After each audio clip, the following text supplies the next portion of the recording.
Hey, good evening, everybody. I decided to start the show even a little earlier today than normal. I was at all things scheduled to start at 8:30, just because obviously the ComicLink auction did start at 8 o'clock, but typically I'm not prepared to start a show until after 8 o'clock. But hey, I saw some people in the chat already and waiting for the show to get started, so I thought it's a good time as any to get us started. So, yeah, big focused auction today and lots of stuff I think, of interest to many collectors out there, as well as myself, although I'm not bidding in any of the lots that are out there today. I will have a few guests on with me later today during the show. I've asked a few people to attend, and I know that they'll be popping in. Of course, I told them 8:30 was the start time. So good evening to David Barr and Murdoch and Wes. Thank you for all being in the chat early on. And again, welcome everybody to the show. So I'm just going to kind of play along with it like we did last time, kind of see what's coming up and keep an eye on the important lots that we've got in the list ahead. So we're already past the Joe Bennett lot here. And I know if I refresh this, it's probably going to end up messing things up a bit. Yep, that's exactly what I expected. So I'm going to scroll back to the top here. But I hope everybody's doing well tonight. I enjoyed the weekend off, not focused on too many things related to CAF, but had a busy day today. I actually ended up having to go over to Mr. Berkey's house to pick up the art lots that he's got for Dueling Dealers on Wednesday. Since he'll be in Florida, he wanted me to present them for him. Hey, Mr. Easy Go Lucky, nice to see you. And Mike Burvanek, nice to see you as well, early. Thank you, guys. So let's see, what do we got coming up here? So let's see if I can get that. I don't know. So there you go. Lee Bermejo page, Death Blow just went for 303. What we got coming up here? A JLA Task Force page. After that, Jerry Bingham X Factor page. Always wouldn't mind adding a Bingham X Factor page to my collection at some point. That's for sure. I was busy looking through some of the bins at Berkey's house today and setting aside a few items for myself, but no X-related pieces today for me. Let's see, so we got a Bisley piece coming up and a Bolland Joker illustration. I'm pretty curious to see where that one ends up. But hey, Alex, you will lose no auctions tonight. Yeah, me too. But hey, Victor, nice to see you. TMG1 as well. Sean, Samuel, Michael. Well, we got everybody in here today. Thank you so much, Victor, as well. So, you got the Bingham page. Fantastic. I was just talking about that. So, $230, not a bad price at all on that one, Sean. Congratulations. So, yeah, I mean, comically focused auctions are fun, right? Not a lot of heat in general for, I mean, there's good competition, but there's always a deal or two to be had. So that's a great pickup to start the show. I'm glad you were here when we were watching that. And what do we got? Is that really accurate? Didn't change on the bottom, down 425. I would have thought that still might have done a little better. Nope, 30 bids, 425. Yeah. All right. Well, what are you going to do, right? And I didn't have the microphone in front of me, so I bet my voice is much better now. But hey, Chuck, nice to see you as well. What do we got in there? A couple auctions I haven't mentioned. All right, Mr. Easy Go Lucky. So, yeah, outside of the normal stuff, though, Berkey and I just worked out some scheduling things that were coming up. We were trying to work out a upcoming weekend to do another bin dive, and didn't set a date for sure on that. But I'm expecting that we will have one in the very near future. If not before the end of the month, it'll be early in March. So I'll let everybody know on Thursday. Hopefully, we will settle on that soon. So I have to remember to mute all of my devices here when I'm doing it. Yes, Cat, we've got another bin dive coming along. Hey, Scott, nice to see you tonight too. But yeah, so just a whole bunch of stuff going on and just trying to work out the schedules more than anything. I still haven't heard back from some people about some of the March schedules that I was trying to work out as far as the interviews go. But I do hope to have those ironed out in the next few days so that during the CAF update, I'll be able to update everybody on all of the upcoming chat schedules that I've got going here. So, yep. Wow, that Brett Booth page is pretty high in the X-Men 17 half splash. Let's see. Still at 850. Well, that's good. I used to own some Brett Booth X-Men. Not anymore. Yeah, it looks like it went for 850. Not bad.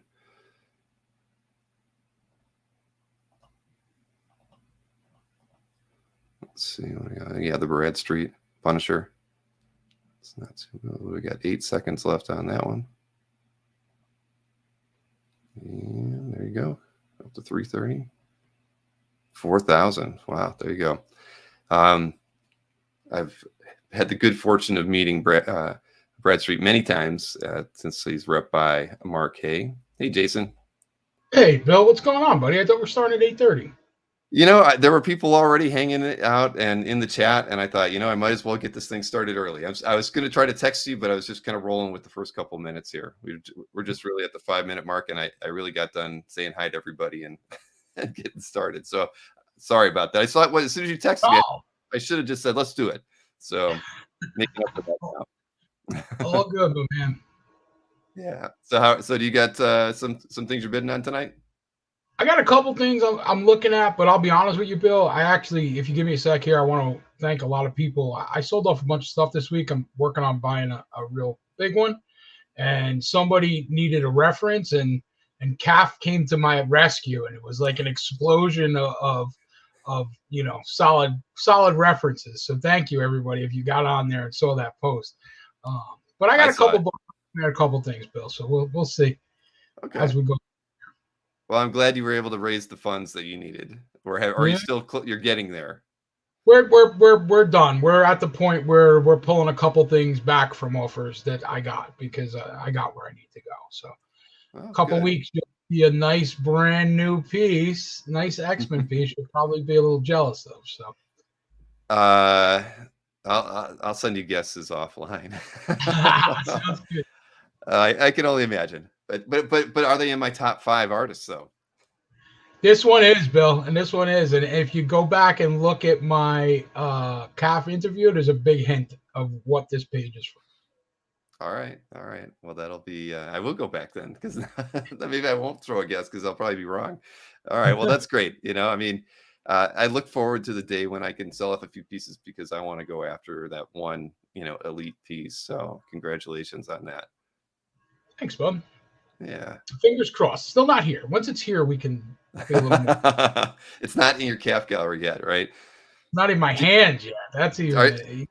So are you not one of those collectors that, the moment the money's been sent and accepted that you put it in your CAF gallery? You always wait till you get it in hand? I do not put it in my CAF gallery until it's in hand. So I won't put it in even if I'm paid for it. Just because I feel like I'll jinx the mail. Like that's going to be the package that gets lost in the mail, right? Right. We'll share with friends once it's paid for. This one's not even paid for yet, Bill. So we will keep this under the wraps. There's like 3 people that know what page it is, and that's because I was just asking real tight people about their opinions on pricing and whether how badly I was getting crushed. With this market, it's hard to tell. Right. Of course. It's just light thrashing or a full throttle. Yeah, no, I totally understand. And it's better off not to jinx it. And especially if you haven't sent payment yet. All that everybody would need to know is that the piece is out there and available and someone will swoop in and offer more money. I know. That's how it works. We know that happens. Exactly. So let's see. We're in the Buscema pieces now. What do we got? We got Fantastic 4-page that just ended at 6. Let's see. A Superman page. What do we got there? I ended at 917. This is from Thor 211. That's a nice page. Let's see, what do we got? Ended at 1600.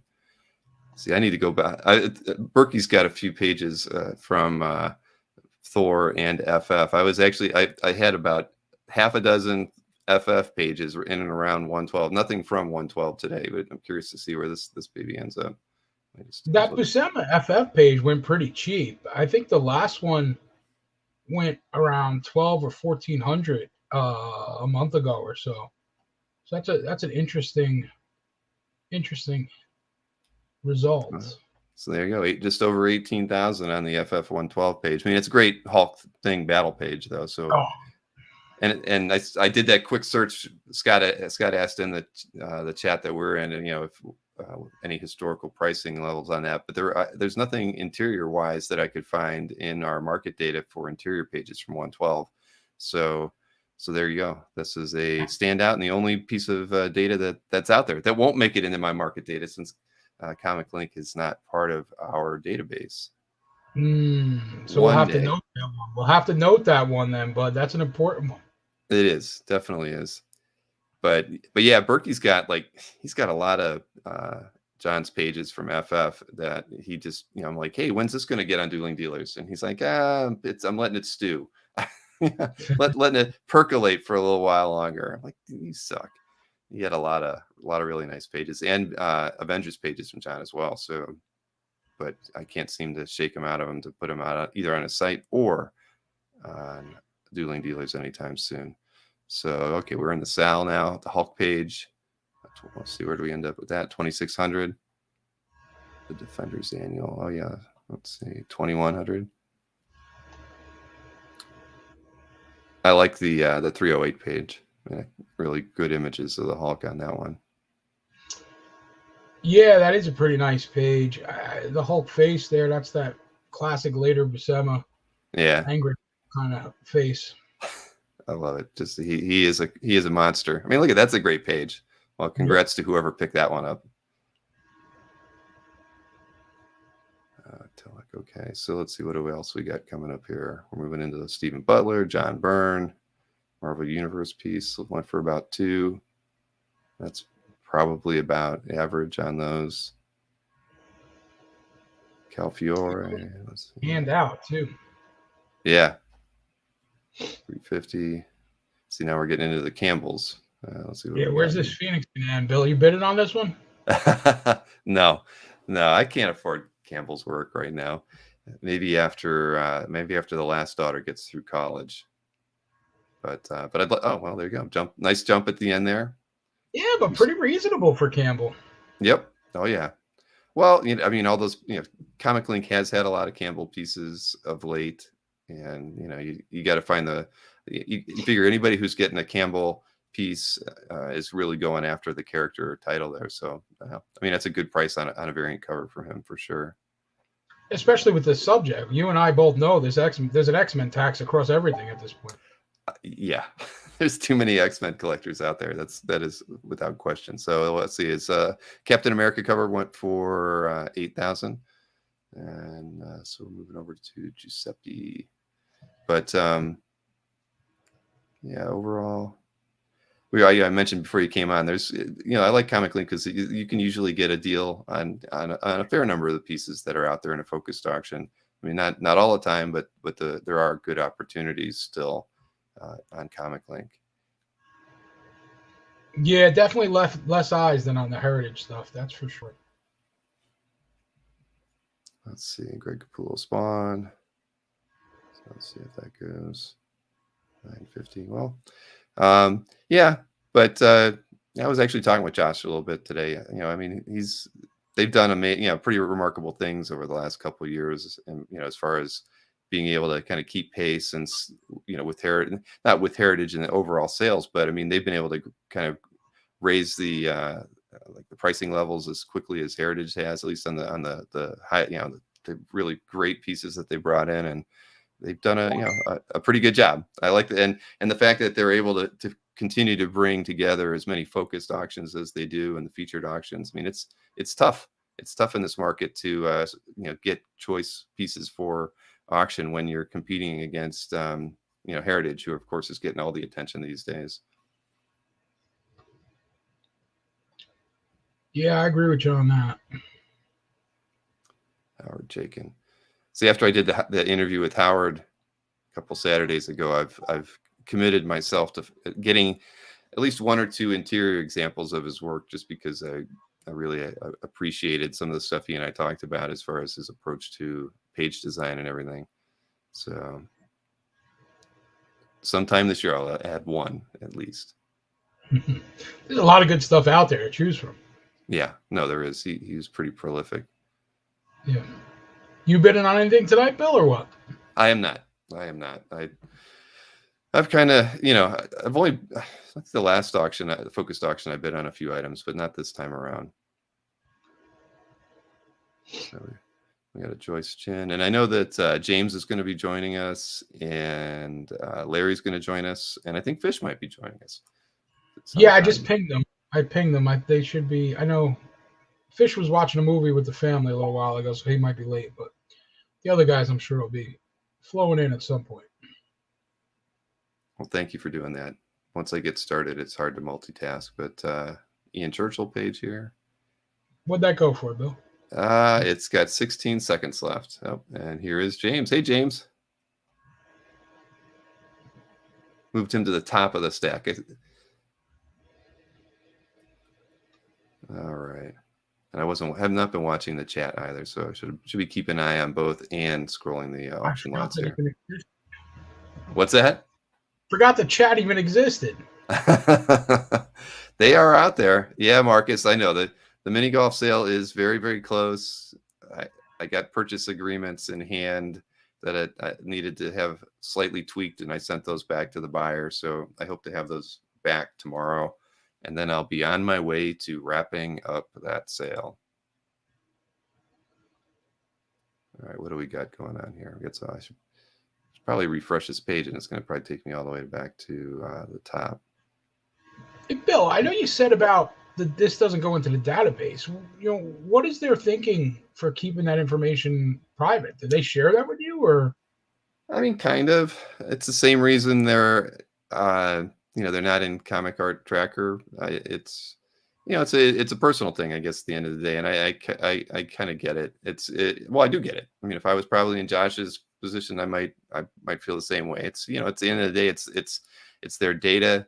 It's their data that brings them, back to their site. And so rather than kind of having it out there for consumption in different ways, I mean, it forces people to utilize their site to research the data, even though it's kind of hard. It's not easy. That they've been doing a better job of writing up sales reports and things at the end of their auctions, and they've been sharing some data, some more data with us all the time. And so that's all. It's more of a, I don't know, philosophy on site design. It's like I probably wouldn't want a comic art site to come out there and want to like aggregate gallery art added to your gallery and James' gallery or my gallery, and then have somebody invent a better mousetrap that allowed you to parse all the art and maybe not even have to come to my site to look at the art, right?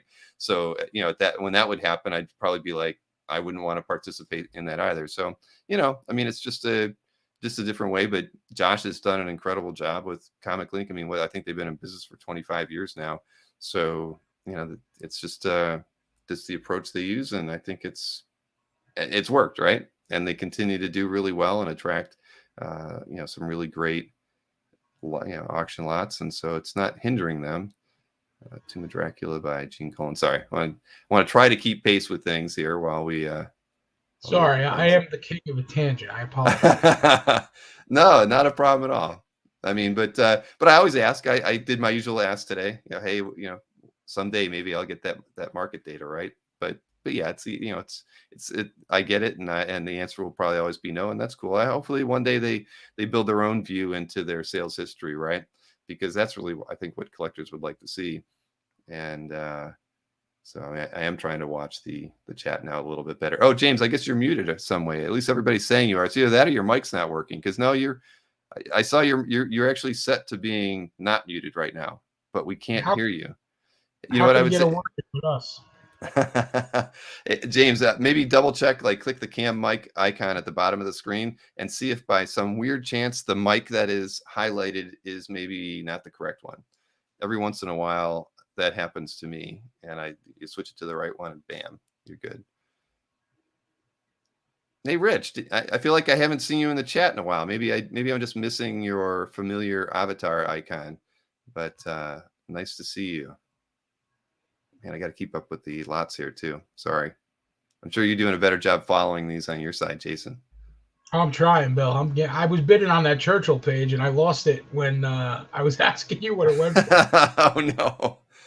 I really like Churchill's work a lot. I mean, I don't know what it is about it, but I've always liked his style, and it's an X page, so obviously that would have been of interest too. Let's see here. What do we got? Yeah, I don't have an example of his yet in my collection, so it's always something. Oh, let's see if James gets his mic going. No, check baby 1 2 3 4. Yeah, yes. Now he's back. Now you fix this. It's Control Alt Delete every time. Just unplug it and plug it back in. Oh man, sorry. James, I was a little disappointed there for a second. Yeah, dude, I'm a technology. I should be able to unplug something and plug it back in. Hey, just so we know, we talk about lots that have closed, right? Not future ones. So we don't do any type of proactive manipulation or anything like that. I've always tried to talk more about the ones that have closed versus trying to talking about things that are coming up. And I don't mind us talking about lots that we're interested in seeing. Okay. I guess at the end of the day, I just always felt like, I'd hate to talk about something that's upcoming that people in the chat are maybe bidding on, or that you're bidding on, or that sort of thing. But I don't want to influence the outcome of an auction, or I won't be able to do these regularly. Yeah, Jason and I have dibs on anything X-Men. Broke, James. You know that. I have to be very good today. Fair enough. Yeah, there was. But I was going to mention when I was scrolling past the Cowan art, I had to double check. But Dennis Cowan is on my list of people that I might be doing a Saturday art sale with in March. So, I'm working with somebody who's arranging these art sales, and Cowan is on the list for maybe March or maybe April. So nothing's firmed up yet. It's got a question mark beside their name, but so we're trying. Let's see, what do we got here? Those Master of Kung Fu pages have been doing well of late, whether they're Zex or Days. I think preview, there's going to be a lot of, man, I didn't think it'd go that high. Man, that went low. And that's crazy. A lot, but at least we'll put color around it.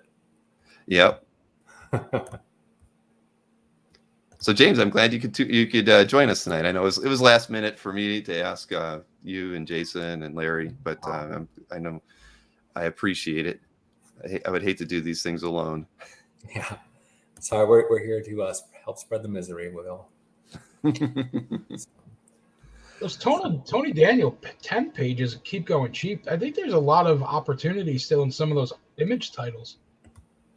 That's probably true. I really like Tony's work, and for me, the 10th is really when I caught onto him, and I would have always thought that his stuff, from that period would be going a lot higher than that. But I mean, there you go. I mean, there's still deals to be had. There's a DPS that went for $475, James. Yeah, James. How often do you see a DPS go for $475? I know. Only when Jason's on Dueling Dealers does he get the deals. Might have to go on again soon. Well, there's plenty of potential. Yes. You got that image that I sent you in chat? Let me see. Wait for that. You got to wait for that. He's watching a movie. Okay. All right. I didn't know if he was jumping on. I got my first start of 2022, and it's a game changer, man. It's a big game changer. Gonna go into the CAF Hall of Fame. It could be the most commented piece of 2022 in the next few weeks. I hope so, or at least up there.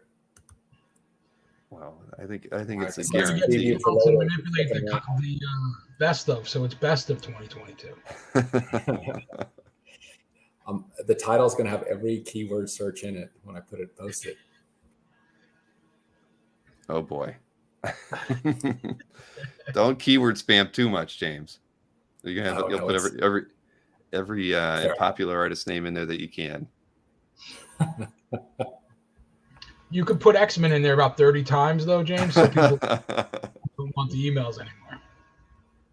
So let me see what's going on. And I agree. I was going to say the Transformers page looks pretty nice. Title page splash from Delbo. Mm-hmm. See where that. I was just actually looking.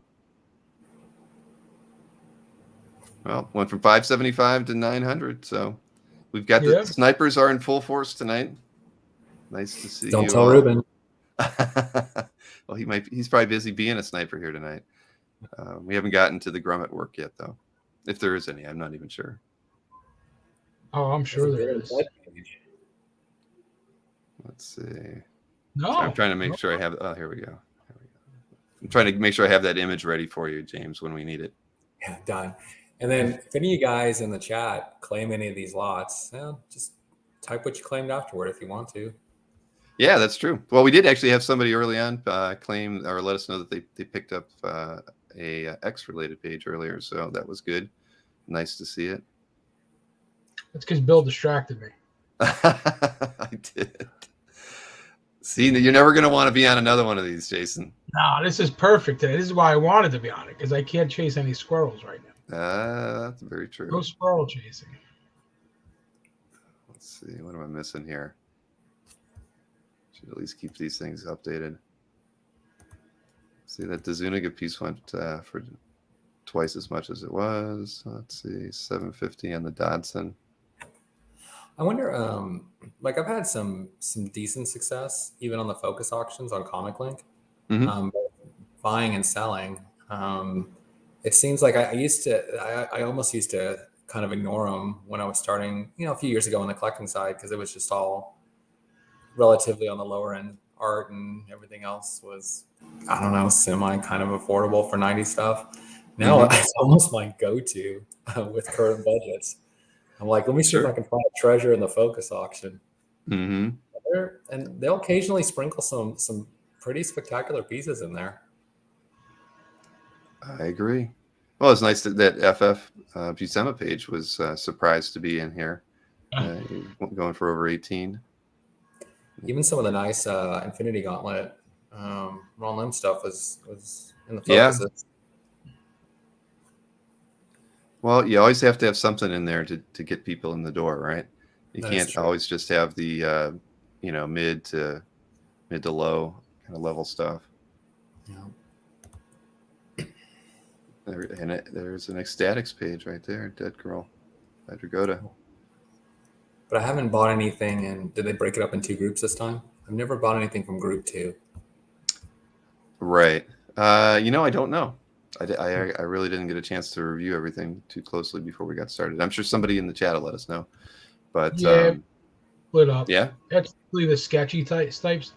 Yeah, they actually sneak some nice stuff in there.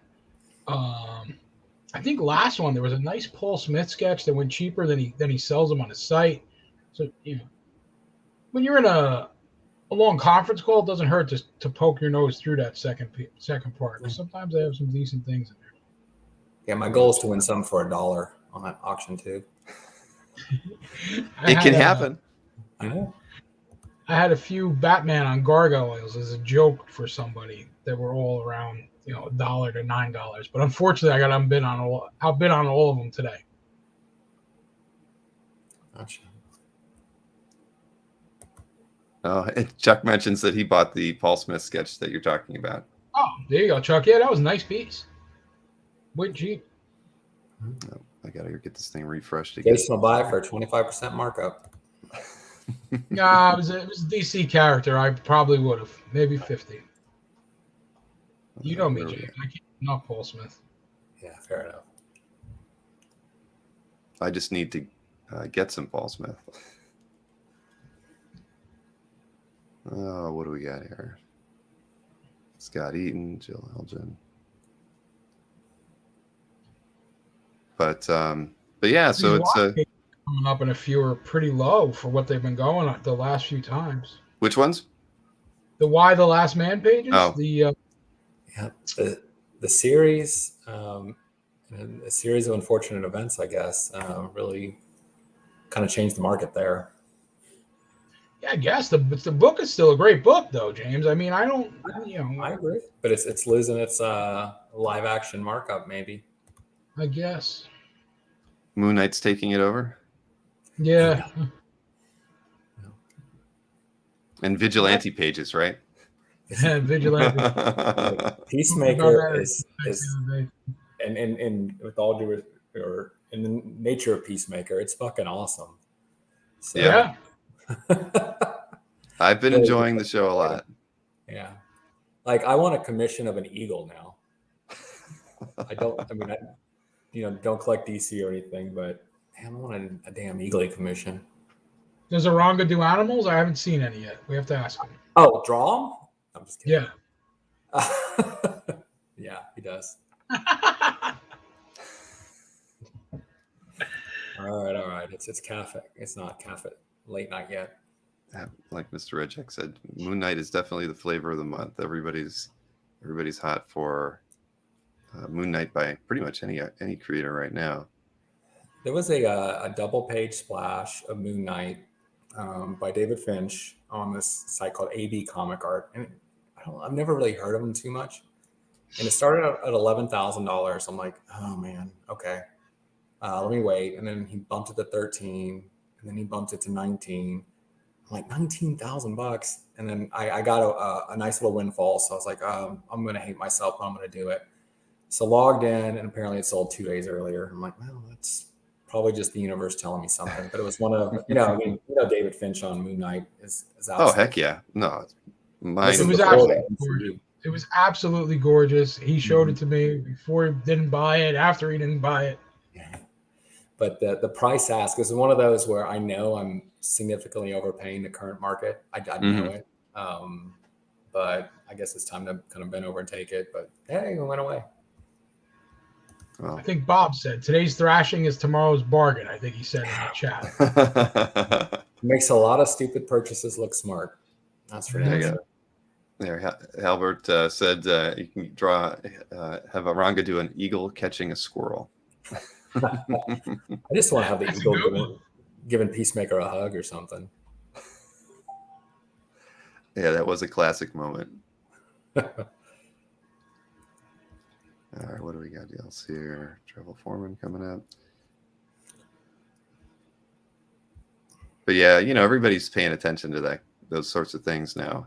They anybody who's got art is keeping an eagle eye on popular, the tie-ins to shows that are on television or coming up to film and stuff. So, except Eternals, I don't think we saw any major Eternals artwork rise in price, right? I can't say that anything. A little bit pre-release bump. Yeah. But it didn't do too much afterward. And then you saw some stuff with Kang. That's true. So we'll see if Kang does go on to the MCU villain for the next arc, like everyone's saying, or I saw some stuff out there on Doctor Doom, maybe in Black Panther 2. So I'd be curious on who they pull from the mythos to kind of elevate to that, massive threat. Yeah. Bob says everyone that wanted to buy Eternals is still asleep after watching the movie. It was slow. It was definitely a bit slower than most Marvel movies. Let's better than all the movies. Yeah. Oh man, Suicide Squad. But when Larry comes, let's just ask him about Eternals so you can get that full reaction. Yeah. Is Larry's got a few opinions about that film? Larry's he might be quiet and unassuming, but he's got a lot of opinions about a lot of stuff, and he's not shy. Not bidding on it, unfortunately, but that X-Men pinup from the 90s that's coming up. It's not published. Or at least it's not being listed as published. Oh. Pretty elaborate for a commission. I think it was supposed to be published, and they choose a different pinup. If I read the description correctly. So it is. There's a different Gamma pinup in the issue, and they chose that one over this one. I don't know, man. You got 43 seconds. Start looking through your wizard books. See if you can find it. I got to tag that account I found on Twitter to found my other piece, James. That was fantastic. Within 20 minutes. Man. That piece you got on Dueling Dealers or something different? Yeah, the one I got from Albert, the Wolverine Evolution. That was an awesome piece, yeah. It's a fantastic piece. It's even more often now that I know where it's published.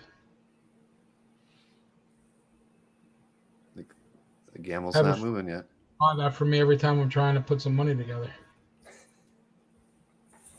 I am still working on Albert and Mike's next battle. Hopefully, there you go. A nice jump there at the end for the Gamel. Did it? Yeah, it went from was 475 to 800. Oh, nice. Oh. James definitely affected that one. Yes, he did. My market manipulation skills are in full effect. Yeah, we got some Ron Garney artwork. I don't know why Garney doesn't get love like he should. He's such an awesome artist. I know. We've talked about that, I think, on a few different either interviews or collector conversations. Garney does not seem to get the love that he should. He's an incredibly gifted artist, and I completely agree. I think it's he worked on all the right titles too. Yeah.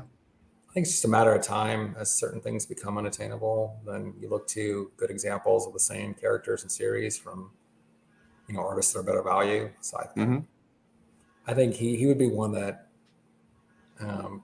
is destined for a little bit of a rise. I mean, not astronomical, but it's good art. He does good art. Yeah, the DPS I love. It's on my wall. The X-Men one. Yeah. Fantastic piece. I got a nice Garney DPS of the Juggernaut, fake Juggernaut breaking in and ruining post coitus from Juggernaut and She-Hulk. Yeah, I like it. They were cuddling and he comes in and busts that bed out. It's kind of funny.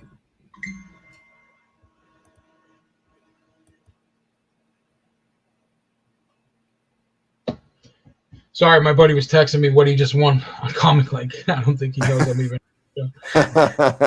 Did he win the gamble? No, he won. Looks like a Batgirl. I just looked real quick.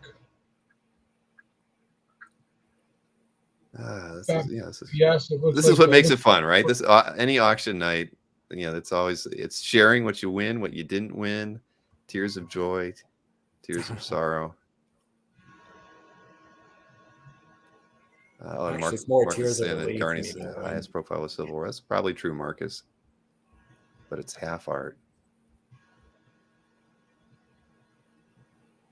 I just sent somebody in the audience the StreamYard link, Bill. So if you get a weird head that pops up, it's a good friend though. All right. We'll see if he we'll see if he takes advantage of it. Hey, the more the merrier. That's what I figured. I didn't think you'd be. No. I don't do enough advanced PR to get big crowds. We got 90 people watching right now, so. Yeah, Nick, I can't like it right now. There's no link from the StreamYard to like it, so I'll have to try to get on YouTube on my phone to like it. Anybody else want to stop in? Oh, all right. Nice. Hey. What's up? Mr. Out Dinner showed up. Nice. I'm watching you guys flail around trying to talk about this. What's going on? How are you? I'm good. I did catch James's crack about me and animals, though. That's just uncalled for. You could have waited until I was context. He said you were great at drawing animals. Yeah, that's not what he said, Bill.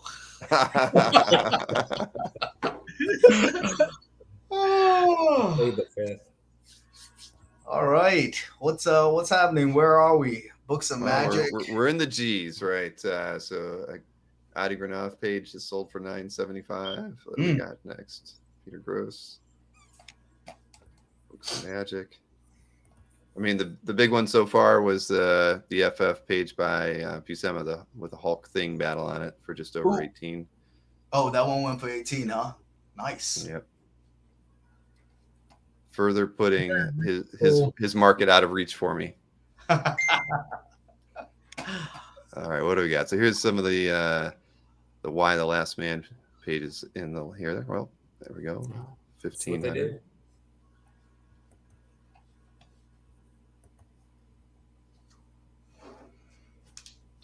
Great buys on these Garney. Just looking at them. Yeah. You're going to see them on dealer websites soon. Hey, speaking of question on that, because I know as more and more people kind of consolidate and hold on to their collections, as you don't see stuff on eBay anymore or all that. What are you hearing from like the dealer side that aren't artist reps? Are they having challenges with inventory, or they're hustling a little bit more than they used to? Or what are you hearing, Bill? Well, let me welcome Sideshow Bob to the chat. Hey, Sideshow. Nice to see you. There he is. He did come in. Somebody's got to work, I'm still at the office. Where's your wine?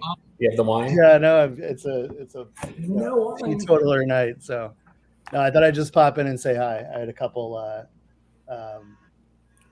a couple lots that are coming through. I got to pay for that long Halloween cover. So, Yeah. so I'll pop in and say hi, but then I got to roll back to work. But I'll get back to work, Bob. Sorry, I didn't know, buddy. I saw you. no, it's fine. It's fine. It's a nice diversion. Just message us which ones we need a shield bit on real quick. No, that doesn't work. Oh, fair enough. And I won't even talk about them because I don't want to corrupt the experience. So, but still though, lots of good stuff going through. You after anything tonight, Bob? No. Whoa. No. That's why I came on here, so I can't pay attention to bidding. I kind of struggled to find something this time. It's not that there's good stuff. It's just, it's been an expensive 2022 already. Yeah, and we're only 5 weeks into the year, so yeah, I get it. Yeah, Bob dropped some bombs on CAF already in a month and a half. Yeah. Yes. Nonetheless. There you go. James Heron Peace went for 220. And to answer your question, James, I think some of them are, and I think it all just is based on their model. Some people, some dealers who are not who don't rep anybody have talked to me about the difficulties of replenishing their inventories during COVID.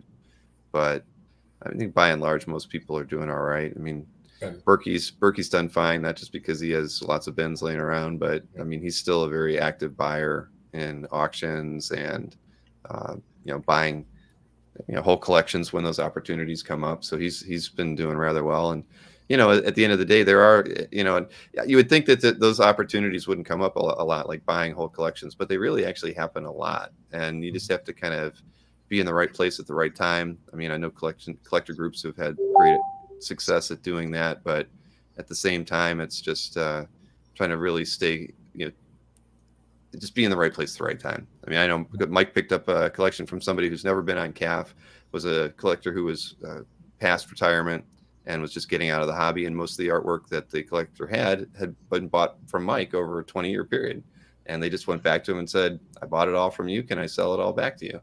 And Mike made him a pretty fair offer, and it all worked out. So it's still, it's definitely, the churn is still there, for those guys. Yeah, I guess life events will always be drivers. Yep. Did any of you see those two Sandman number 8 pages that showed up in Heritage? They were originally somebody put a post on buymycomicbookart.com and said, "I have these, any idea?" And they said, "Yeah, how about $3,000?" It's like, why didn't I think of having a website called buymycomicbookart.com? Because some jackass opened up his drawer and said, "Hey, look what I found." These are worth $30,000 a piece or whatever they're going to go for. But right. Unbelievable. I can't believe I didn't think of it. That's the worst part about it. Bill, I'm surprised you don't get more emails like that with people, just Googling and coming up with comic art fans. I do. Oh, and hey, Larry's here as well.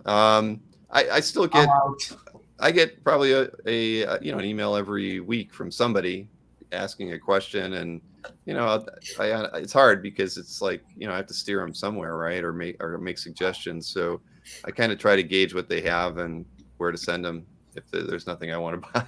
Which is usually the case. Jason, we'll sponsor a show and we'll do one of those lawyer commercials. We'll buy old art, we'll buy new art, we'll buy ugly art. Just come on down. I'm into it. Trust me, if I were wise, I would put a page on CAF that talks about contact me if you want to know where to sell your art, and then I could be the focal point of all the leads in the hobby if I want. I've never done it. I probably should, but yeah, I usually try to gauge what the seller has and direct them to somebody who I think will give them the best offer or will get them the best price, right? I mean, sometimes it's an auction house, sometimes it's a dealer. I've directed people to collectors every now and again, just when I think that it's the right the right direction for them to go. Bill. So much. Now you're talking, Bill. That's what I want to hear. I do. I don't funnel it in any single direction. I really do feel like if somebody's coming to me and they don't really know what they have, or they don't know where to sell their stuff, that it's better to give them. And I usually try to give them a couple different. Contact these 3 people, right, or these 3 dealers. See what best deal you can get, and then go with that.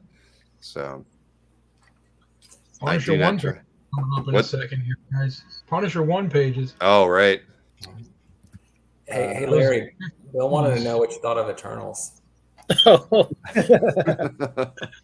Yeah, well, I didn't see a big spike in the Eternals art market after the movie, Larry. I was really curious why that was. Oh, probably because it felt like a 4-hour movie. It wasn't terrible, but I feel like it could have cut off like maybe 50 minutes of it. I don't know. Some parts were just moving really slow. Who are you? And what have you done with Larry? Yeah, come on. We talked this thing up. Hey, I mean, I'm expecting a meme that says it happens. Yeah. It's like the diplomat shows up all of a sudden. Both barrels, Larry. Both barrels. That's because the internet's forever. Pretty sure I thought it like the same as everybody else did. Well, did any of you love the movie? Still better than DC movies, Larry. That's what I said. I liked it. It wasn't my favorite. It wasn't even my top 10, MCU or anything. But I thought it was okay. A little long for sure. I would have watched Ghost Rider with Nick Cage again. Well, the second Ghost Rider probably. I would have watched 2 of them in a row. Let me tell you, they're not mutually exclusive. Bob, James and his wife watched Wonder Woman 84 the other night together, and they're going to watch it again this weekend. That movie was terrible. And the worst part, I'll say this out loud. I love her to death, and I'm hopelessly devoted, but she liked it. I don't. We have a child together, but I don't know you. This movie was terrible. Hey, well, those two Punisher pages went for $2,700 each. Just how does that feel, Bob? Yeah, it's pretty good. Well, what are Punisher #1 pages doing on the Focus auction? Shouldn't those be in like the signature auction? Somebody put so many up on there. They were not. I can speak very personally on this one. Those were non-costume pages, and that's wow. That's where they go. They're not costume, and they're already at like 27. Wow. But those are the last of them of the breakup of issue #1. I think there's one other page that'll likely pop up at Heritage, but that's the last of them. So if you will it? Yep. But that's that was a breakup issue. So I had the opportunity to buy the whole issue plus the cover. So I kept the splash, kept the cover, sold everything else. And that is the last of it. He's the Bane capital of OA. Yeah. Blue Horseshoe. Loves And Bob, congrats on your Why the Last One page. I saw one of them go for almost 3,000. Was that the page after the splash? I think so. Yeah, I wasn't really paying attention. Honestly, I was trying to log into this thing. But yeah, those were great. I heard what Jason said though, that and you guys, the TV show really cratered any sort of excitement on him. But it's still some of the cleanest drawn work you'll see, and it's a Brian K. Vaughan story that holds up. So I don't have any. I still have like 20 interior pages that are fantastic. I had a lot of pages that I've been trickling out over time. I think the pages have always gone up. It's just the immediate bump from the television show kind of trickled down a little bit. And it looks like those two, Danny Warren Johnson, they doubled and or almost tripled in the last second. Wow, no joke. What are these Keown pages? I've never even heard of this book before. Dragon Force? Oh, that's just like one of his very first books before Hulk, I guess anything else. Everybody has to start somewhere. It's the Infinity Ink of Keon. Yeah, pretty much. That's right. They're colored though, Lara. Are they painted? Is this him through? I never touched one. I never seen them in person, but I mean, I've seen a couple Dragon Force pages go out for sale. Yeah, it's really interesting. Nothing in the description about it. I know that. That's why I'm asking. Larry knows everything. That's what I ask. No, someone say that. Because I was looking at these, and I thought they were, just by the colorist or whatever. But it says Dale Keown, but really nothing else in the description. Well, they're moving still with 1 minute and 45 seconds on that one. It's almost $1,000, and like nobody's probably ever read this book. Nope, I've never heard of it. I've heard of it. Definitely haven't read it. Yeah, that dude looks like he's wearing kind of a ripoff of an Iron Fist uniform. That's exactly what I thought. Yeah. Arango, my next commission from you is Dragon Force guy. Okay, remember what it was. You got it, brother. 1988. Wow. It is interesting that Daniel Warren Johnson cover went for $1,300 and that Star Wars commission of his went for $10K. Yeah. He's Well, got one to let one of you know about that. One of your your fire alarm needs a battery replacement, whomever that may be. Oh God, I thought no one would call me out on it.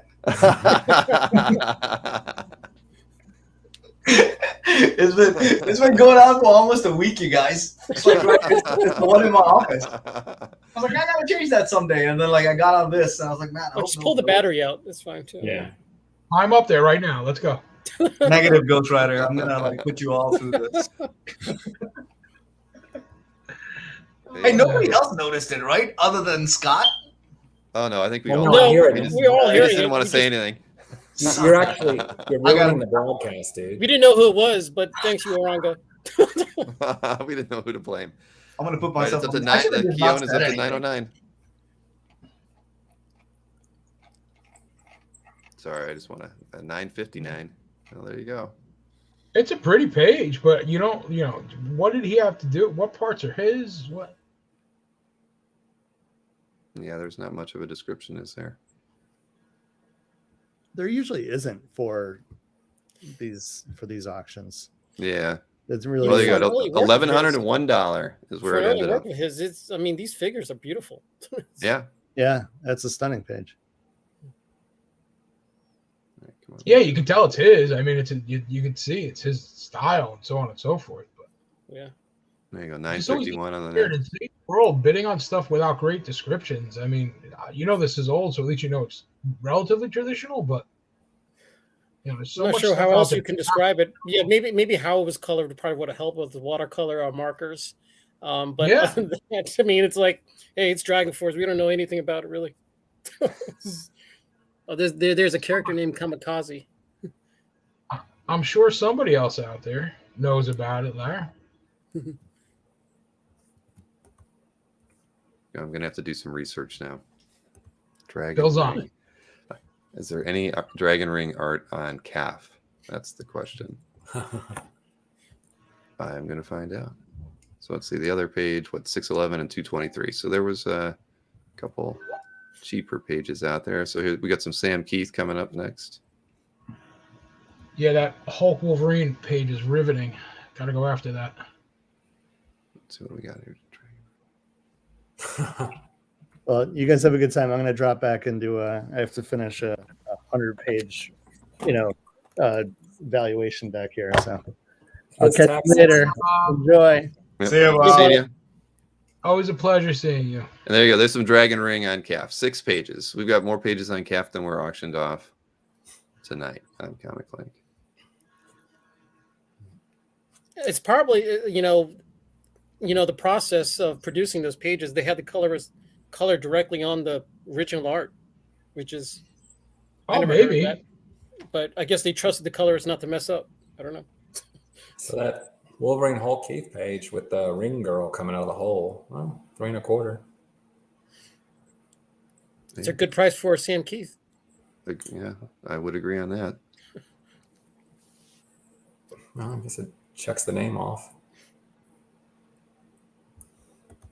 But yeah, it looks like all these other ones were in color as well, because this one's that is clearly an artist making that. So these other pieces are collected. Jeff Singh's got one. Stephen Albrecht. So yeah, they all look like they have that same colored aspect to it. So you're right. That is not normal. Back to the auction. We got a Kirby.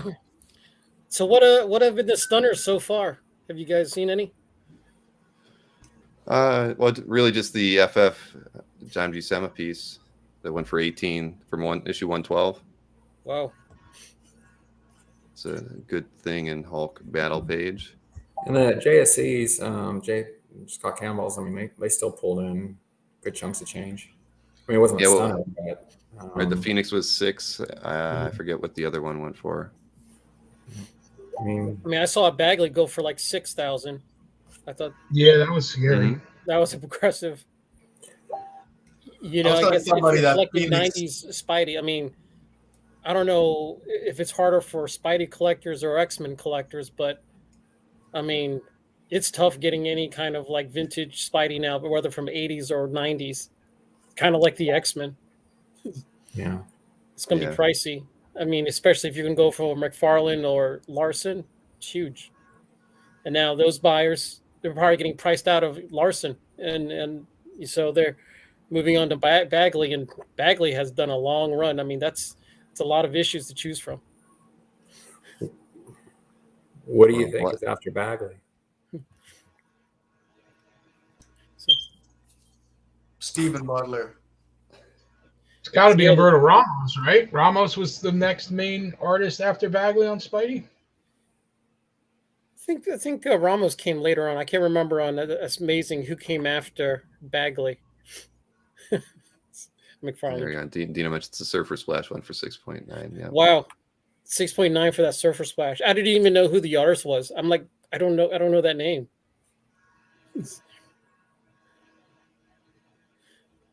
Lyle. Page went for 325. That had a nice jump after we talked about it. What else can we do?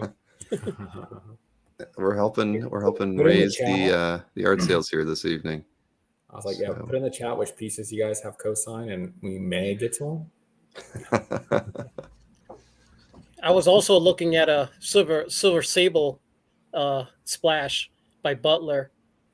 I had it for like 2 seconds, and then all of a sudden it doubled what I bid. I bid like, 1,200, and then it like doubled to like, well, more than doubled to like 3,000. So that was in this auction, Larry. Yeah. Stephen Butler, Silver Sable #1. It was like a semi splash. It had Spidey in it. So I just remember from the last auction, the one that me and Larry were talking about, that just kind of surprised the heck out of us. It was a Ron Garney Captain America on a motorcycle. Yeah. Like, oh, we're gonna go high. And I think it's like 3K or 3,200. And what did it end up like? 6 or 7? Yeah. Did it go that was the vertical DPS, right? Yeah.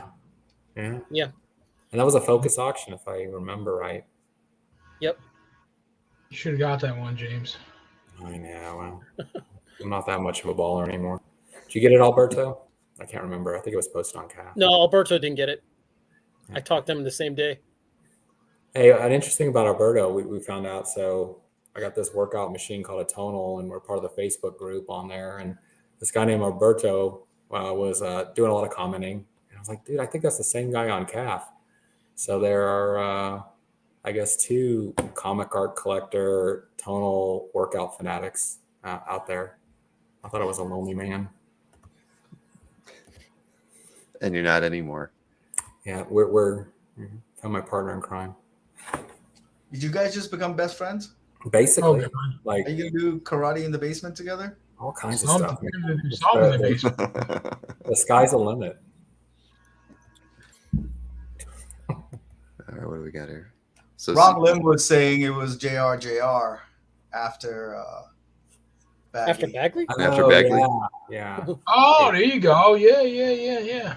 Oh, you know what? Yeah, I forgot he had a second run, and that was on when they rebooted. No, he closed out. He closed out the Clone Saga, right, with the death of Ben Reilly. Oh, okay. Spoilers.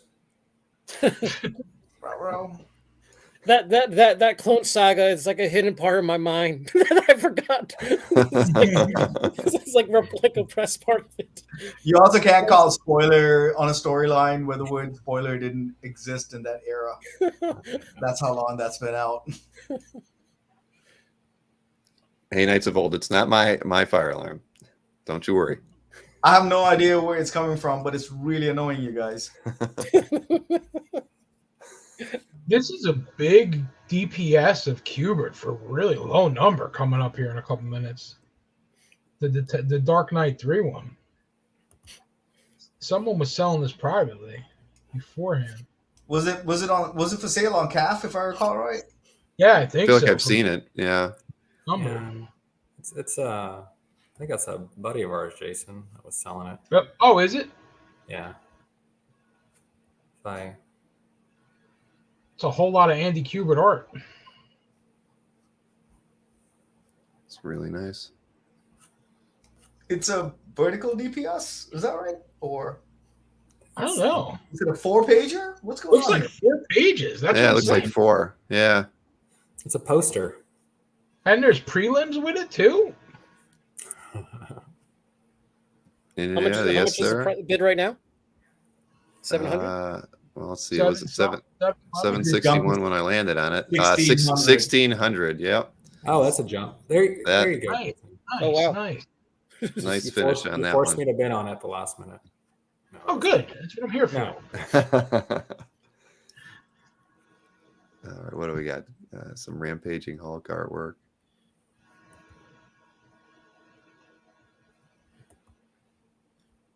Yeah, that's a fun period in Marvel for me. I wouldn't mind owning something from that title. Jason, did you get a chance to look at all the Pacheco art that was in this auction? No, I really didn't get too close into it. Why? Is there something I need to take a look at real quick in the next minute and a half? Well, no, I rarely see Pacheco art from like the 90s around. Like there's like some Fantastic Four, and there was like a Shang-Chi page from his appearance in X-Men. So, oh really? Yeah, nice, I rarely ever see them. So I just want to bring that up. No, that page had a few X-Men in it too. Yeah. Congratulations to Dino for picking up the Qbert. Nice, Dino. Good job. He likes some big art too. He does. 20 by 15, that'll do it. Yeah. Now I'm trying to find Pacheco real quick here. So if I look funny on camera, guys, it's because I'm scrolling very quickly through. I actually saw a piece of Pacheco X-Men artwork today, Jason, that you might be interested in. Oh, were you? I didn't take a picture of it. Yeah, when I was over Berkey's house. Why don't you take pictures of stuff? I wasn't thinking. It was in one of his. It was in a pile I hadn't looked in before. It's nice. Now now you gotta go back. I told him I was going to be back in a couple of weeks to shoot some new memes. Hey, look who's joined us. Hey guys, how's everyone? Hey, Fish. Oh, how was the movie, Mr. Fish? You know what? We just finished Encanto with my wife and kids. It is the best movie I've watched this year. Better than Spider-Man. I love Encanto. Oh. It was fantastic. It was a perfect movie. Which movie is it? Encanto, the Disney movie. Oh, yeah. I remember that. It was fantastic. All right, now I got to duck out and bid on Pacheco at some point. Thanks. Hey, Fish, did you bid on the Silver Surfer Splash? I didn't bid on anything in this auction, honestly. But the Silver Surfer Splash looked nice, except for, well, nothing negative, right? It's a beautiful splash. That wasn't for me. Yeah. I think it already closed. Oh, I see. Just not to tarnish the new owner. No. It really. I did look at it a few times. It definitely a beautiful splash. Just hard to find another one. Once I found the Busama, it's hard to find another one, not compare it. Oh. Actually, very true. I'll share it a little bit. I just got a brand new piece. It's my first pickup for 2022, and I think you're gonna like it, dude. It's fantastic. Is it's okay to share it right now? Not yet. I want to see in 22 seconds what happens. 22 seconds. All right. Well, here, let me at least get back up to the current auctions here. Yeah. Here we go. Bob was a little bit better than Eternals, yeah.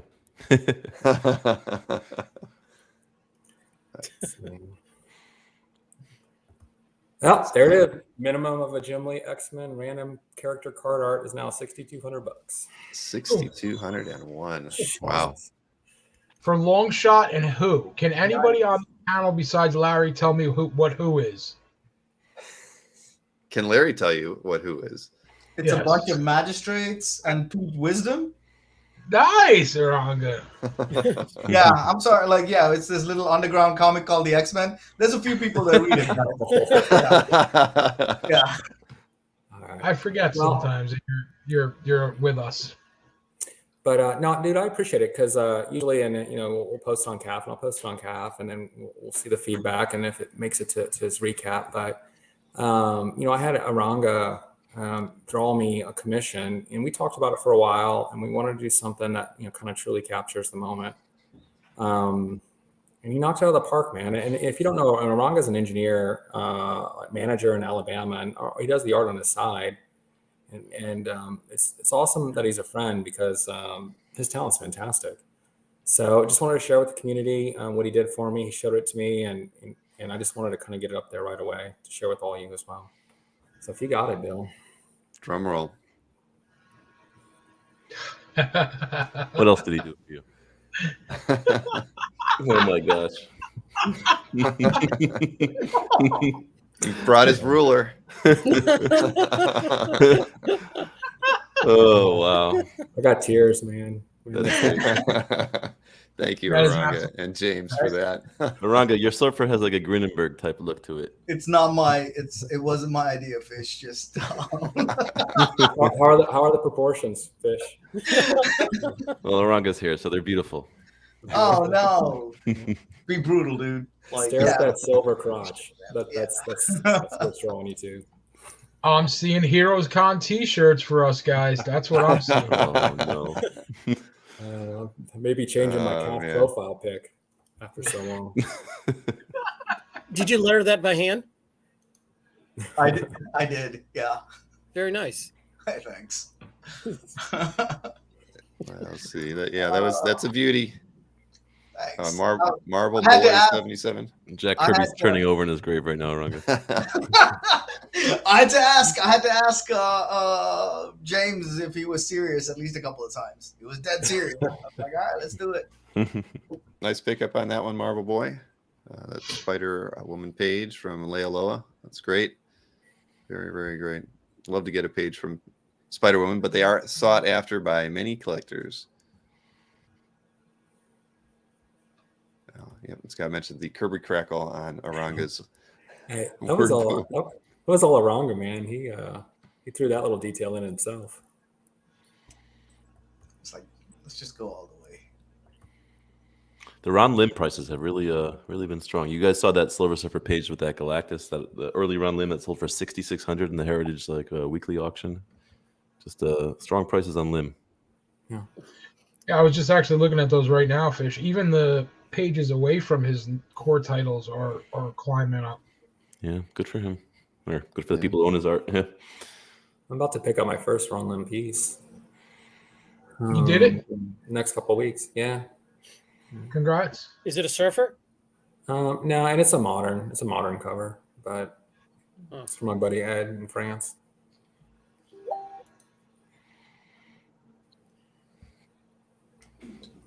What do we got coming up here? Tom Lyle, Kevin McGuire. Trinity Angels. Interesting. So I haven't seen the auction at all until now. Did anything go big? FF Buscema page. How much did that go for? 18. That Lee card art was a little surprising.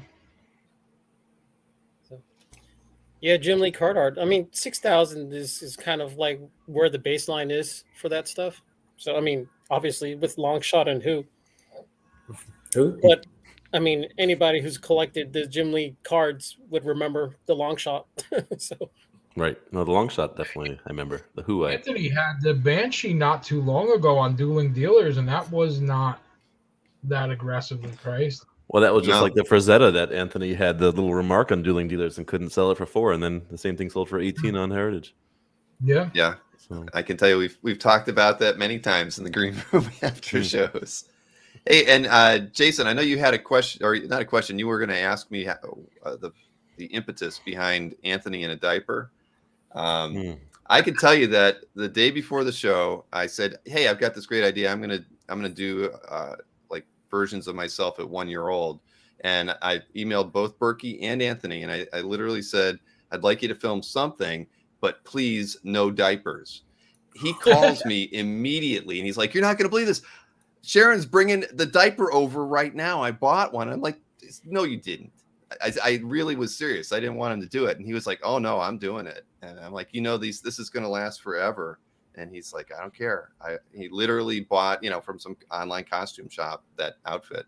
But that was my request when I brought up shop. Yeah. Yes, I'm sorry. Yes. but yes, that was not what I wanted whatsoever. So I had nothing to do with his scripts and any of that. He did it all by himself. But Bill, somebody on your end keeps replaying that meme.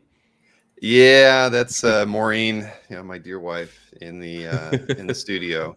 But don't worry, Maureen. I have a nice screen grab of it that I put in the group text for the live alumni. Everyone keeps playing it too.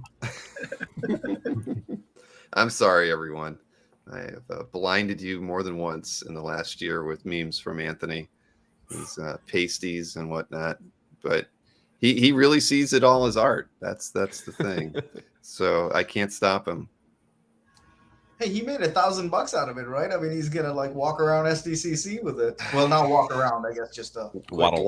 He's gonna model. From one end of the show to the other.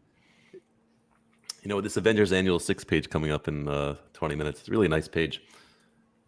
The one by George Perez. It's got the living laser with all those snakes on his head, looking like you got that big splash on top of the Iron Man and Cap being thrown away with the Kirby crackle around it. Yeah, last time I saw it was like $6,000. Yeah, it's about there, 5,600 or so. It's nice though. I mean, compared to that is a page. Yeah.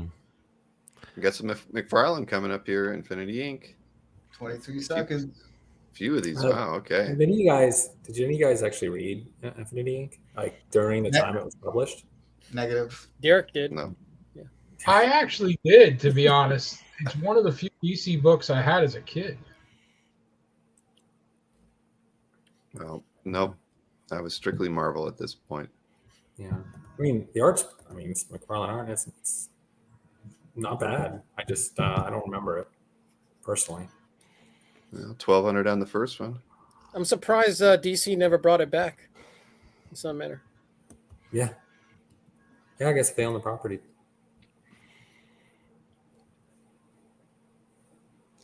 Pop Mime time. Yeah, that's right, Marcus. I actually was going through a bunch of Pop's art at Mike's today to see if we couldn't get something in an upcoming Dueling Dealer show. But he didn't have any Spider-Man. Wow. So we got 800. We got 1,200 and an 800. So it's a The strong next one's average. already 1,500. Yeah.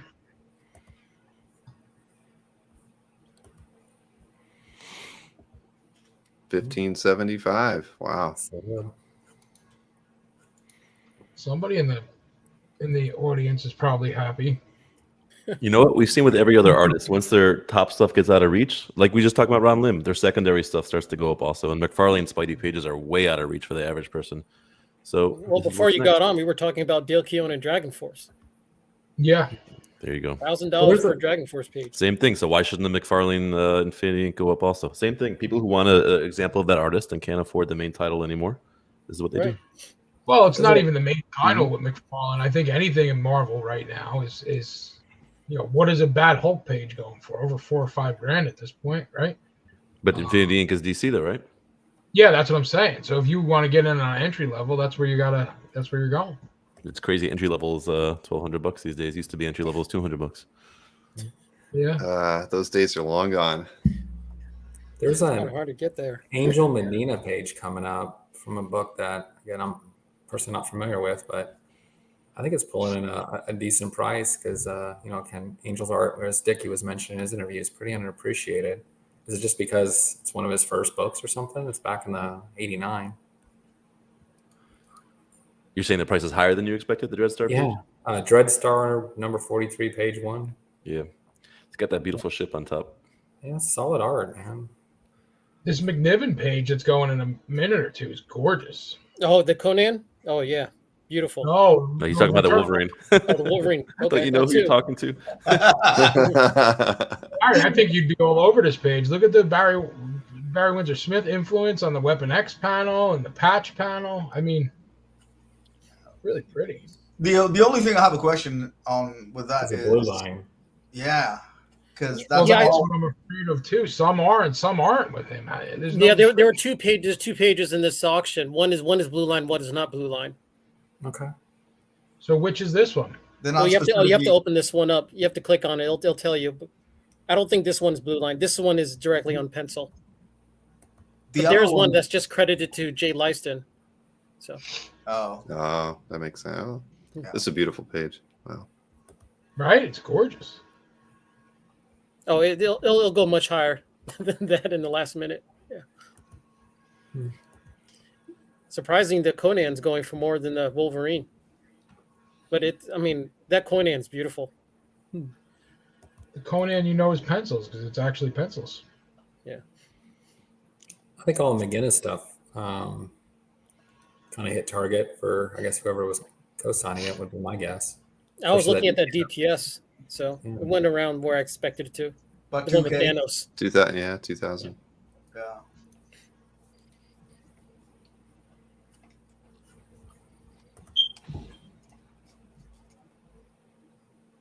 All right, so 5 seconds on the Conan by McNiven. $1,100.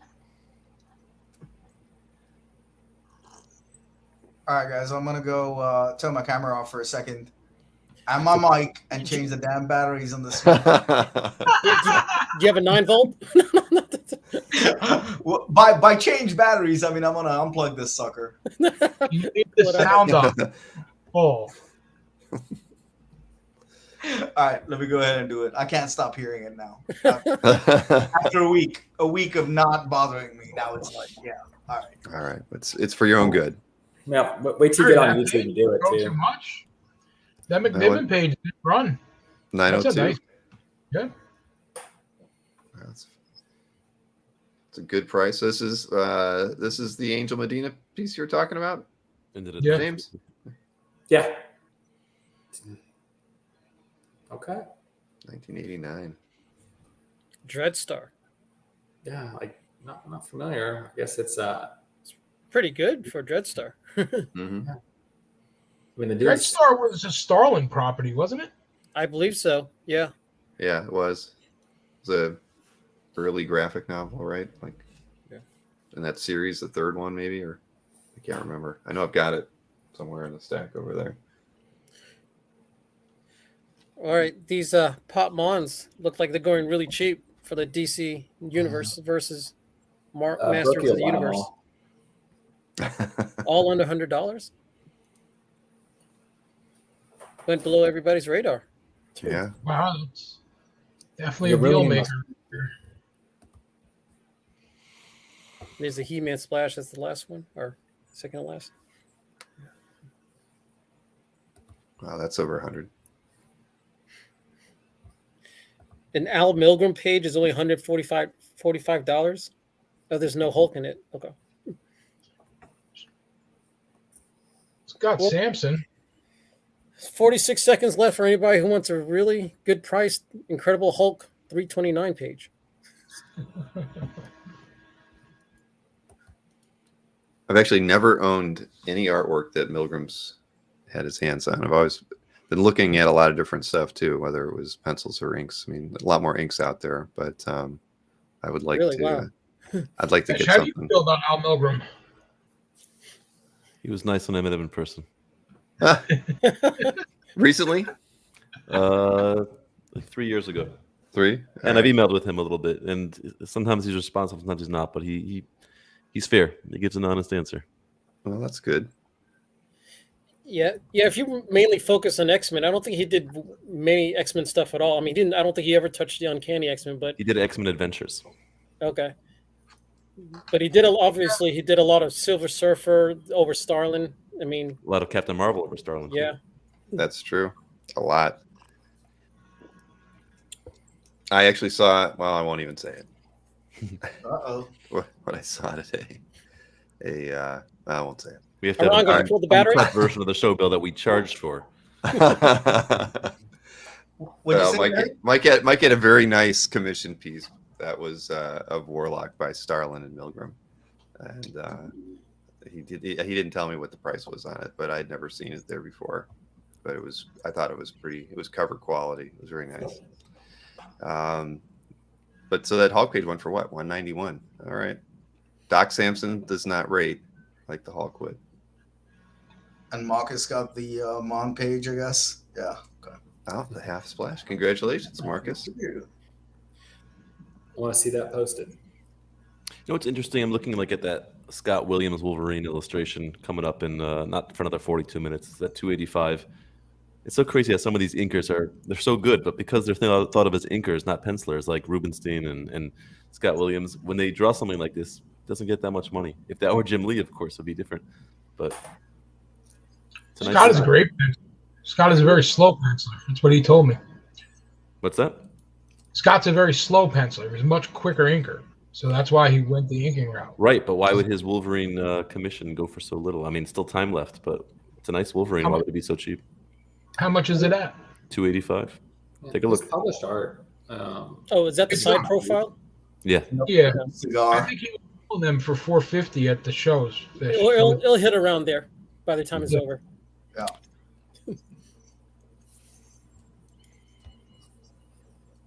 Okay, what do we got coming up here?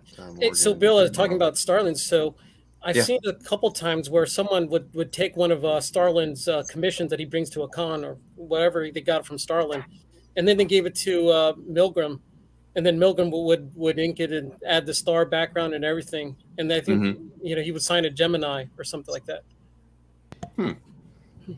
I mean, on this one piece, I remember that the signatures were definitely different, even not in the same ink. And Milgram signed it as Al Milgram, and because there was a planet that was on there, and it was actually on the planet where they signed it because it was inked edge to edge. It was probably it was at least 11 by 14. It was an odd shape, a little bit wider than you would normally expect. See, I should have been taking pictures today. I wasn't really shopping. I was just passing the time talking, so I wasn't thinking about it. But Bill, I'm putting a body cam on you from now on. Yeah, I got to get a GoPro on me every time I go over there. It'll go directly into group chat. I asked him if he knew who Vigilante was, and if Vigilante was important, and he's like, "Yeah, I've heard about it."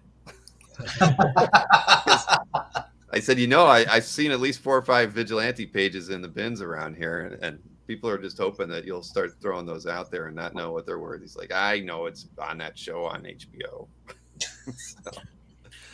He was on Arrow for a few seasons, here and there, but not one of the main characters. But he had a couple appearances on Arrow also. Sorry, Daryl. But on HBO, obviously, it's where he's probably going to get most popularity. But yeah, the DCU Deadpool. Probably for being a joke. He's hilarious. He's like my favorite character on the show. Right, I've been looking it up since you mentioned it, Larry. I didn't know this, but Al Milgram only signed Gemini on covers that he did with Jim Starlin. It's the only time he ever used that. It was their joint signature. Oh. Murphy prelims under 500. Yeah. Actually, there's Chrononaut pages as well. They both are on the 500 mark. Oh, Dino says he's in the back room, Bill. Why do I not see him?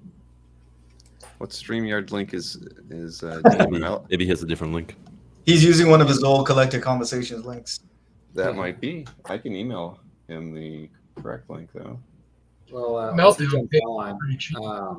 Yeah, I've got to go jump off.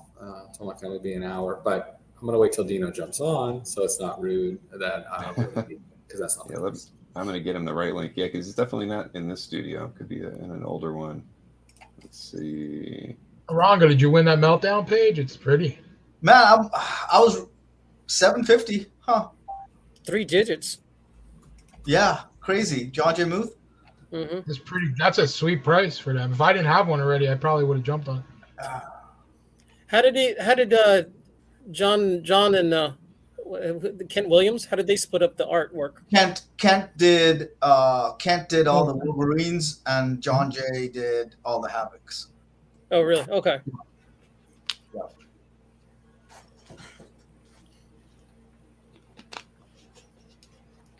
I think if anybody who had a checkbox for Havoc and Wolverine page, I mean, they you got it for $750. $750, yeah, man. I mean, I get it that there isn't like neither of the main characters on there or anyone that's recognizable, I'd say. But that's Havoc. He wasn't in costume most of the time.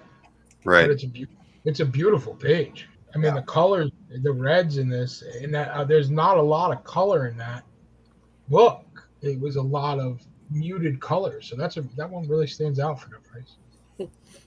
What does that Spidey end up at? That Untold Tales. Pat Olaf. Hey, Dino's in the house. Hey guys. Oh, How you doing? It's busy.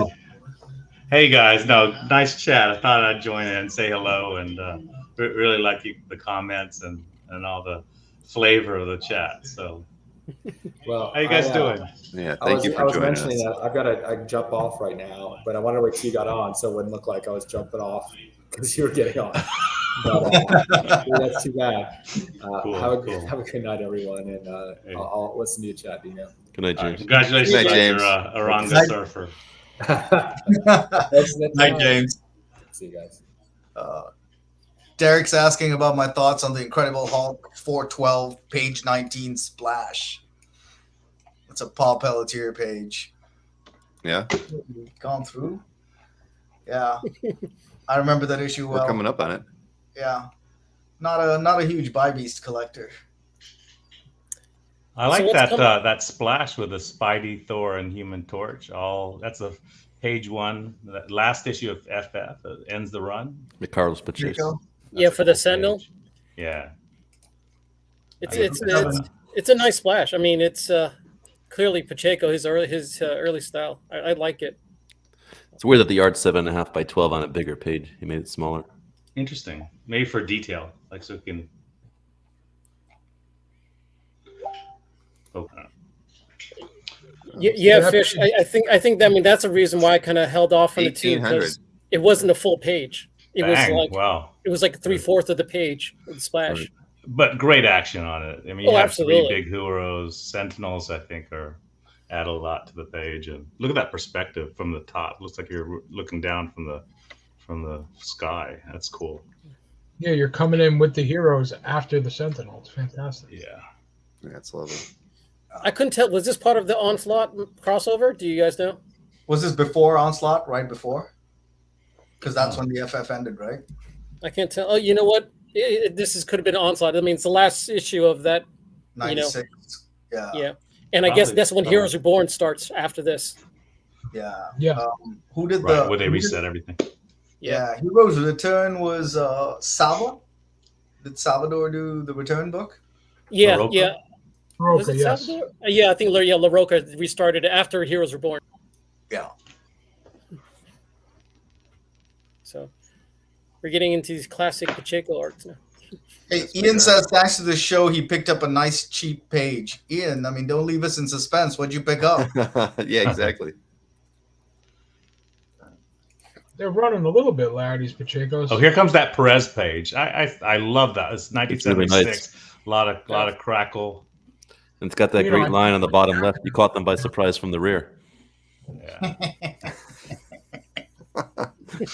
Ay.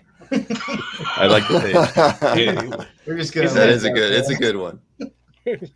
I think. Come on, you don't think we- these writers know what they're doing? You know what Once we get past 10 o'clock, we're able to spice up the conversation. These auctions are going to run until midnight. The last item ends right after midnight. Yeah. What did that Pacheco end at? 1800? Mm-hmm. The splash? 18. Yeah. Oh, here's that By-Beast page. Did you see that that Pelletier, the new X-Mutants. It's kind of got, Yes. I think that's right about the interesting. Hulk, right? Oh, the Yeah, DPS. Yeah. That's an interesting. If you 1,000. read it, it's kind of interesting. Oh, that's It's kind pretty of good got some price. funny. Wow. That's Yeah. impressive. Basically, all those guys are reborn and they're naked and they're all looking at each other. And one guy's looking at the other guy saying, "I wish you'd move her arm." Yeah. Wow, that Bibby's Yeah. page jumped right there to up to 18. I mean, look, that Perez just wow. Yikes! I can't believe that Hulk page. I guess it's because it's got She-Hulk in it. There's Ultron. Oh, I thought that Perez would move higher. Gonna move. Let's see. Whoop! Did it move? No, No. just 100. 5600. Stayed at 56.55. Wow. Well, I thought that might go a little bit higher. That's a great I think price. because Still a good price for that page. Oh yeah. that's good. Color Ultron. There's a page in here, Ultron battling Thor, and it looked like it's a cover. It was a great battle page, I think, with Thor and Captain America, and can't remember what that was. It's 2007. It was right when the movie was about to come out. So a nice time period. Oh, here's some Koi Pham. So, Dina, did you win anything yet in this auction? I went after the Surfer Splash. I topped out early. I did win the Kubert, that double DPS. It's from Master Race, the first issue, the first opening splash, and they basically did the art on 2 DPS boards. So when you present it, it actually is 20 by 30. It's a poster basically, but the detail of the city I thought was great. I mean, the Gotham is very Frank Miller-ish. It has that that bubble narrative. Anyway, I went after that. I have one more thing to bid on tonight, but a lot of Kubert art just for watching the $1,600. action. I think that was a great buy. It was. Yeah. Oh, I won one of the Alan Cooperberg pages.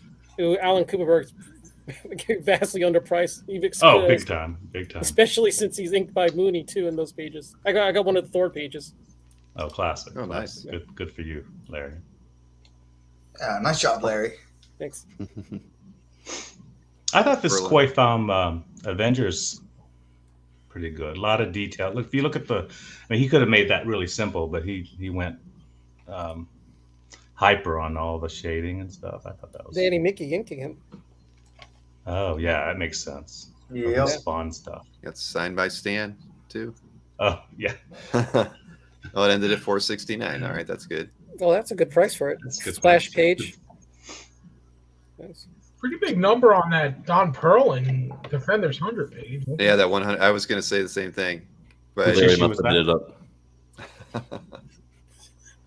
It's not Perlin not even great characters. I mean, interesting. Classic stuff. Issue 100. You get some people who are obsessed with Beelzebub. Defenders. Nice. Let's see what we got. So I think Defenders are climbing in values too, because with the Avengers, or FF theme books are pricey. Defenders, at least some value. Yeah, I see some of value too, Dino, but because you can get decent characters depending on the lineup at the time. But I'm just saying that page wasn't even just Hellcat in the back of Captain America. Yeah. Oh yeah, that one. But congratulations to whoever got it. It's amazing. No, I mean, hey, I'm jealous. Nick Pitara. That's a nice. It's interesting. It stayed at what, $91. I guess it was an offshoot of the main book, right? I think so. Yeah. Yeah, I don't think you have main characters on there either. It's just a.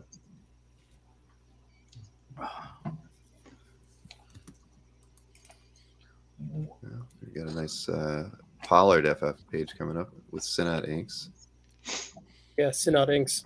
The one with the spiny thing. That's cool. Spiky thing. Spiky, yeah. Spiny. Can't take you anywhere, Fish. Look at this spine. It's sticking out. It's outside of his body. It's an exoskeleton. That was 40. A great splash. You see that? $4,200. That thing in that. Oh, boom! Holy Pollard mackerel, look at with that. Synodex. I mean, those Wow. things are. That's It's a solid Fantastic Four page. It is. Look at that battle. Yeah, There was a splash of Hulk versus Pollard, Hulk versus Thing. I think it was on Heritage a while back, but this is not Ben. This is not Ben Grimm like thing, is it? It's a different type of thing, isn't it? You mean an Unsure. altar? Yeah. I forgot the story. But that is Ben in there. is it Ben? He's just. They mutated him. I think for a that's the while. way. Yeah, he did get some. Didn't he come back from space or something like that? I can't remember. It's been a while since I read that. But hey, very, very strong price for that one. That's good though. Yeah, good for Pollard. Yeah, I've been looking for a Pollard Thor. That I can't find anything out there that is good enough to pick up. But they're out there somewhere. If anybody has one, you know how to reach me. Yeah, Right. especially on the back of this result, right, Bill? If it's got Synod inks, I might not be able to be a player on it. I'll just. I love it right how now. like when artists the pieces explode on the auction, you always get these emails like a day later. Someone says, "Oh, will you end up? Would you consider selling that page?" Like, no, I watched the same auction you did. But just in case, I mean, why not? Why not make a bold? Do you know that Betty pinup that you won the award for? I mean, I saw it at your house, but I didn't focus on it because it wasn't comic art. But after you won, I was just staring at that thing. I think it's gorgeous. My son came in the room. He's like, "Why are you staring at that, Daddy?" I'm like, "It's gorgeous." Uh-oh. He's like, "Oh, okay." So I don't know. I'll tell you, I'm a one and done collector. So I was actually going to buy. Berkey had this Dave Stevens piece with Betty, and I made an offer. It was just under what he wanted. He ended up co-signing it to Profiles and auction. Then he ended up wanting to sell it to me, so he tried to get it back. And long story, I couldn't never get one. And that one I came think my there's way one in early the last International year. Heritage Auction coming up or something. Yeah. And a nice one too, but not as nice as yours. But there's one coming Thanks. up. No, I appreciate that. Dino, did you find a place to hang it up in your art? I actually got that through Glenn, me with that one. And after he sold it to me, he goes, some other collector wants to buy it for like, I don't know, some premium, and asked if he wanted me to split it. And I'm like, well, no, I'm going to take hold of that one before So, no. Well, that's what you collect for, that pages like that. It's gorgeous. Yeah, and then I'll have to go look for others. So, but thank you, Pitch. That was very cool. Yes, I loved how you did the over your mantle with your surfer splash. That's gorgeous. Hoping you're coming to see it in person 2 weeks. Make I'd it like happen. that. I told you, my son has a Dartmouth lacrosse game the Saturday before. So Luckily, this is come Sunday. back that night. Yeah, I'll come by and I'll join you guys in New Jersey, Teaneck. It'll be nice to see you, Thank you. Dino. I'd love to see you guys. Yeah, chat up and do it right. Well, So, the Fish, awards are you gonna actually get went mailed into on Dino's little Thursday. art room? Not so little, but yeah, I've been in Dino's art room. Yeah. Yes, it is not as little as it looks in the video. But did you spin in the chair? That's what There I was wanted. no chair. There was no Yeah, chair. the chair No, was no a one, lie. no one commented on my Marvel blanket. The one I thought my wife gave me that, and I thought that was so cool. Now I can watch the Olympics in comfort of my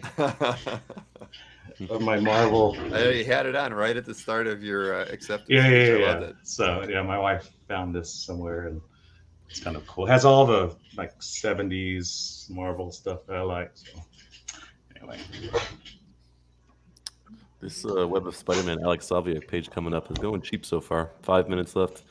So I looked at this Bud Root. I don't have an example, but this Pajayan C one, it actually has her, and she's talking about being at the Pajayan C, and then it's got Clyde, who's the monkey that the show is gonna. I should have asked Wes Deffen for that. He's a big Bud Root fan. That looks like a good one. I'm so confused. I heard monkey, and what are we talking about? Oh no, this is a Bud Root. Oh, I think I was lost too for a second there. I was talking about Alex Salviak's lizard page coming up in 3 minutes. Oh, okay.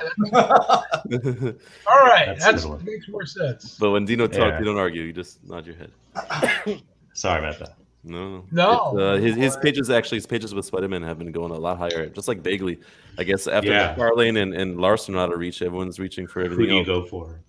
But this is a lizard page, but it's a nice lizard page. $400, it seems cheap to me. Nice semi-splash. Definitely splashy enough that Zatari would put it in the splash competition. Oh yeah. All right. On that note, guys, I'm gonna actually drop. No. I'll stick in the chat a little bit, but I got to get a couple things done around here. So it was a pleasure seeing everybody. Bill, good to see Jason. Have a good night. Jason, yeah, Take care, bud. Thanks for being a part of the show. Bye, guys. Bye.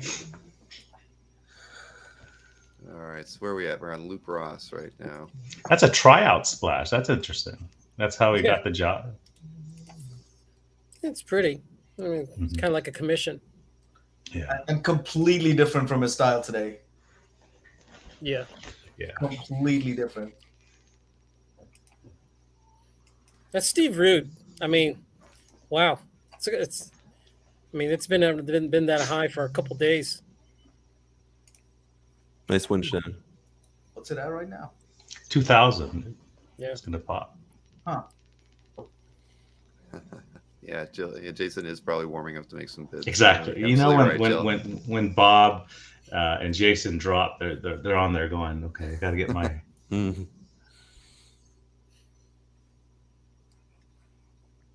See, Shannon won something. What was it? Yep. Defenders 95 page. Nice. Yeah, congratulations, Shannon. That was a great page. Yeah, congratulations, man. Mel Ruby, 605. Oh yeah, that's a good Spider-Man splash on the Mel Ruby. Yeah, it's nice, man. I've been looking for. Mel Ruby did that run on Doctor Strange, when he was like, what was he called? The Other. I can't find that art anywhere. I love that. I love Mel Ruby's art on that series. He's kind of disappeared in the comic stuff. I mean, after Spider-Man Red Sonja, I haven't seen him do anything since. What year was that? 2007. Okay. Yeah. Yeah, the Bud Roots ended up in the 6s, David. Yeah. So get to where we are here. What do you guys think about this Starenko twice up page? The Spy Man? Is that, yeah. There's two of them actually in the auction. Yeah, one of them is a better action page. Right. I thought, twice up Steranko. I mean, you can't from the 60s. From the 60s, that's prime time there. So I think if someone's looking for a good example, I like the second one better. I thought it was better action images. Sure. Bill, did you say the Rude one for $6,000? I thought I saw it at 2,100. I don't remember saying $6,000. I'll go back. Steve Rude was just at 2,000. I think. Yeah, I thought it was. I thought it went for 2,100. 2,100. Yeah, sorry. Just jumped to 2,100. Where'd it go? Okay, I can double check on it. Does he do his own inks? He probably does. I mean, he did for Nexus, right? Yeah. I think Gary Martin has done some inks over him. Okay. But so yeah, 2,100. I think Steve is what probably it inks himself. So he didn't move much at all in the last 5 minutes. I had that. There was 4 years ago, something happened where a bunch of Steve Rude's work on Heritage Buy It Now. You know how you make offers, or they were like going for astronomical prices, and people were chatting around like, "Oh, what's happening with the Steve Rude market?" I don't know whatever happened to that. People were basically making offers on Steve Rude's art that people had purchased, and 2 to 3 times what they bought that year, and everyone thought it was going to be a run. How long ago was that, Dino? About 4 years. 4 years ago. Oh, I'm curious. I can't remember what the timeline was, but I wonder if it was like around the time when he was exclusively going to quit comics and go digital, fine arts, and then digital. Like he was going to fine arts hard, but I think that was more than 4 years ago. Yeah, okay. It's funny. Some of these ComicLink auctions, they end where they end, and some of them just shoot up at the last second. Right. I was bidding on a Watchmen page 3 years ago. I really wanted it. It was a page with nothing on it. It was just stars, and it was the last page of a chapter, though. And there's a page in here. I think it's the inside cover to V for Vendetta. It's a stat with all the letters or something. Yeah, shot up at the end. Yeah, interesting. I thought for sure I had it. It was at like $5 or $6,000, and my max bid was like 10 or 11 grand, and I was like, I'm for sure gonna win this Watchmen page, and I ended up going for like 15. So look ahead. Look up, Bill. That's that Javier Saltres unpublished. Oh, did I pass it already? Or? Yeah. It's Ghost Rider number 1 page also. Yeah. That kind of is a Ghost Rider type image, but he does a lot of this where he uses the lines to emphasize perspective. Yeah, I'll have right there. It's kind of cool. Oh, the Ratman cover. The Ratman, yeah. I'm saying Javier uses those lines a lot for his Ghost Rider work. He does, but that's a cool motorcycle image. It's a good, I don't know, for $200, it's a nice piece of art. Savio could be out there, like if you go through the Spidey artists, and right, you're wondering who after Bagley has a good reputation, a lot of solid work. He did a lot of great stories, right? He had a big run. He had a long run on web. Yeah, he was a long run over, like after Greg LaRocque. I mean, his run was really long. He had a really long run on web. Yeah, he's a nice guy too. You can chat with him. I got to drop away for about 10 minutes. I'll join afterwards, but I think Nathan Chen's about to go on the Olympics, and my wife and I are going to watch. So all right, I'll be right back. Curling. All right. See ya. Ratman. Yeah, Ratman was cool, but yeah, I actually might be able to get Alex on a like an interview / sales show sometime this year. At least I hope so. I've got an inroad to doing that. And I know he created a calf around the last Comic Art Live show, and so we emailed a bit, but I'm gonna try. Alex collects Bowen statues, and I used to chat with him for years before I ever collected art. I didn't even know art existed, and then once I found the art world, I was like, "Oh, you're the same Alex Savia?"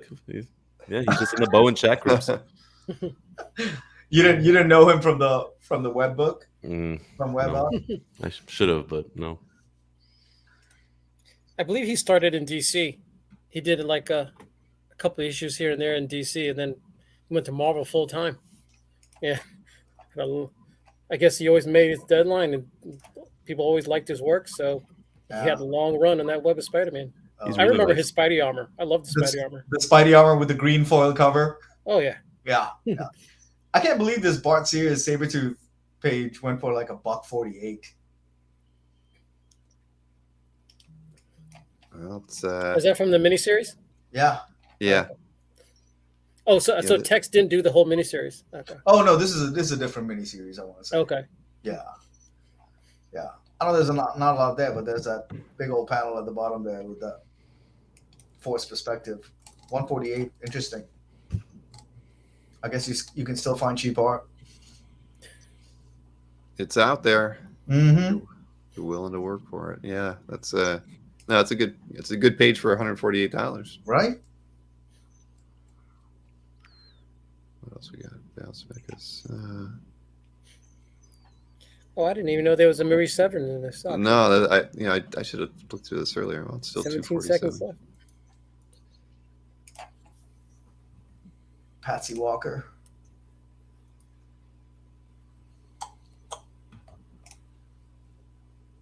Oop, jumped. 777. Wow. Has it only been inked partially, or is that just? Yeah, that's what. Yeah, I think partially. Yeah. Wow. 777. Well, if it was finished, it could have been what, 2,500, 3, who knows? Yeah. Congrats to the buyer. Yeah.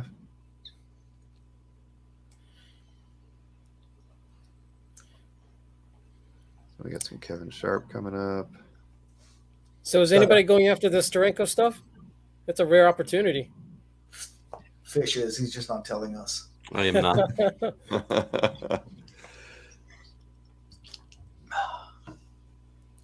I would agree. I mean, you just don't see too much Steranko out there at all, other than his little commission pieces typically. The ComicLink Focus auction is the last place I would expect to see a Steranko. Right. The only time I would only expect to see like Nick Fury, one of those Nick Fury head sketches. Mm-hmm. And I think those are going for really high prices too. It's kind of generous calling it a head sketch, right? I mean, there's an eye patch, an eye, a cigar, and a nose. But it works. But I think it's sold for like $700. I can't remember which auction. No, it was Dueling Dealers a couple of days ago. Mike had it. I think it's on his website now. Yeah, I don't think it's sold, right? He had it at on the site. 1,000. It was graded too, right? It's at 900 on the site right now. Hasn't sold on the site yet. Hey, I try to teach these guys on how to price stuff. There was a piece that Anthony had that he asked me what the price was. I told him $1,200 is tops, and I said, and you'll be lucky if you get 900 for it. And he put it up for 2,000. and he went down to 1,500, and it was still crickets the whole time. And I told him after the show, I said, I'm like, I told you, $1,200 should have been your starting, and 900 was the end. He goes, but it was in color. Like, what does that matter? It doesn't matter. You know, a lot of people stay away from the ones that are in color. I won't buy. Well, that's that was one of the drawbacks to the piece, I thought, and a couple other things. But yeah, he was like, no. I went to Anthony's. about 3-4 months ago after he had like lost 3 or 4 shows in a row, but not just lost, like sold almost nothing. And I said, you have so much stuff here. Let me curate for you one show. Let me just pick out stuff. He's like, no, I know what I'm doing. I said, all right, let me just pick out a couple things. I picked out 3 things, and I told him how to price them, and they all sold on your show in 2 seconds. Like in 2 seconds. He actually, amongst all that stuff, he has some good things, and he just, I don't think he stays up with the times enough insofar as what's hot, how we should price it, so on and so forth. He's got a bunch of Guardians of the Galaxy pages that are super hot right now. He leaves them in a pile. Like all sorts of stuff. He just he needs a little bit of help. Fish, don't ruin it for everybody, man. Yeah. I mean, this is like one avenue we could be able to get. Yeah. There are still deals there. It's been there for years, Oranga. If you didn't take it yet. Anthony's biggest problem, I think, is he when he's picking stuff up, is he overpays for it. And I think that that's where Mike's got an edge on him. He's a little bit better negotiator, I think, when he's picking up stuff for inventory. And so Anthony has smaller room to work. So he nudges that he wants to get a little bit more than he really should for him. But sometimes that's his business model, though. His business model is churning. It's quantity. Not that's not why he was high. winning all those the low end shows for the longest time, right? When we first started him, he was unstoppable. Yeah. You know what? I sold Anthony a Mignola Hellboy sketch, a nice one, at New Jersey Art Con a few months ago, and he bought it off me for, I don't remember what, like $2,300 or something, $2,400, and he sold it on your show for $100 more. He put it up there for $3,000. No one bought it. He went down to the recap to $2,400. It was literally a $75 profit for him, which isn't even worth it. But you know what? He figures I buy it. If I can get $4,000, great. If not, I get my money back and I move on. He just churns things, Yep. Yeah. No, that's his approach. So there's the Stranko results. Well, I mean, Albert said it before, like at a previous he was doing dealers, is that he used cons for inventory.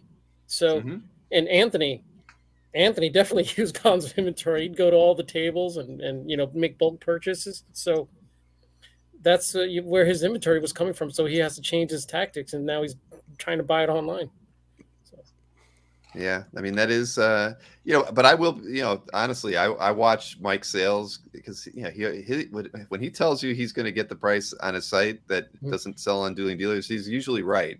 I'll watch his sales in the couple days following a show, and if he's got it at 2,500 and he won't go less than 2,200 on it in the recap, if it doesn't sell, it sells for 2,500 on his site within 2 or 3 days. So that's why he sticks to his guns a little bit better than Anthony does. Mike pretty much is spot on with his sales like that and his precognition. Yeah, I mean, but I agree. Going Minority Reports over here, huh? yes, but hey, I'm rooting for Anthony. And like the last show, I wanted him, to win. I always get mad at Mike. I mean, and Maureen and Gwen in the other room, they're like, "Stop the show! Don't let Mike win." Stop it. They're screaming at me. They're texting me. Gwen's in one ear just yelling at me. Stop them from selling so Anthony can win. So we're all pulling for him. So the Steranko auctions have completed. I guess, they were fairly good. If you won a Steranko, that was a good opportunity. Did anybody win it here? What did they go for? Let's see. This first one was at 2 and the other one at 31. So this was the $2,000 page. And then this was the 31. Yeah, Dino's going to come back and say, "Hey, I got 2 Steranko pages." Yeah, he went to watch the Olympics. There's an Olympics going on? I don't know if you guys saw the Jeff Shaw panel page of Thanos jump from like 400 to 1,200. Oh. Did it sell? Was it over? You think your buddy won? Yeah, it's done. He did. I just confirmed it. Yeah, Rob got it. Yeah. You couldn't let it go. Awesome. He had an itch. Oh, that Supergirl painting just doubled from 300 to 600. Don't ask me how I know. Which one? Oh, the text. Oh, this the one. text? Yeah, Tex. It's also got another signature on it though, besides Texas. I don't know what that means. Huh. It's alluring. That's one way to say it. It's also huge. It's 19 by 24. The art. That's 800. I can't buy that. No, it's too big to hide from my wife. 19, but you're right. That is huge. Well, Oh, that is weird. Yeah, there's just another signature. Where's the I never other noticed it signature? before. Yeah. I'm trying to. Every time I try to enlarge anything, Clark it loads up in a something. new window. Or, Yeah, it does look like. Frank. No, I don't know. I can't read it. Yeah, that's a messy signature. It does look like Clark Is though. Mark Sparacio? Oh. In a weird way, it could be. Maybe. I mean, and yeah, I mean that's possible. That'd be weird. So, Texas pencils and Mark's paints. I mean, Hey, it might be the other way around, Bill, because oh really? Tex's signature is in paint. That oh, you know what? You're absolutely right. Right. I'm sorry. Mhm. Yeah.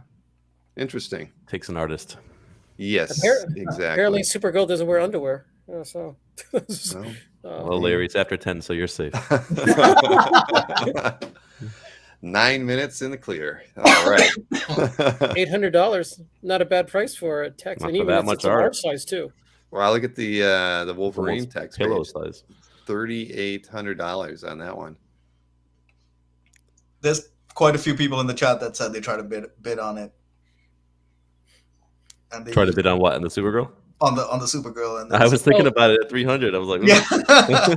Well, Mike Barrera There you said, I That trust they're Mike both because Mike knows text very well. So he said those are both Texas signature. So Right on. it makes sense. Oh, and the Strankos are over and Dino's back. So does that mean you got one of them, Dino? Yeah. How were the Olympics? They say that Nathan Chen was going to skate later, but then there's 5 skaters so he's going to be for a while. So anyway, that's kind of a neat thing that's going on. So Teixeira ended at 38.73 for that Wolverine page. That's a Yeah. good Wolverine Strong. page. That's strong. That's for that. This is your fault. You sold that one text page on Dueling Dealers, and you raised the prices on these Wolverine texts. Maybe, but I did keep one. I've got a better one. So And there you go. There's the same There's the signature. plan. So yeah, that's Oh, it is. definitely- what a great. That's a great image. Look at that. yeah. How much did this page go for? 38. 3800. 38. Okay. Yeah. Remember, these pages were what 1,500 a year ago. Yeah. Text, but it only did one issue, I think. Yeah, You love large art, right? I do. You came back right after that Supergirl painting finished. I love that signature. smack dab in the panel. I would love to have gone after that one, but that's 18 by 24. But what I want is I'm looking for a Phil Noto Supergirl. That would be really cool. But no, you're right. That would have been. I saw that one, but it's unpublished, and I have too many things to go after. So I let that. I'd like to have a Phil Noto painting as well too.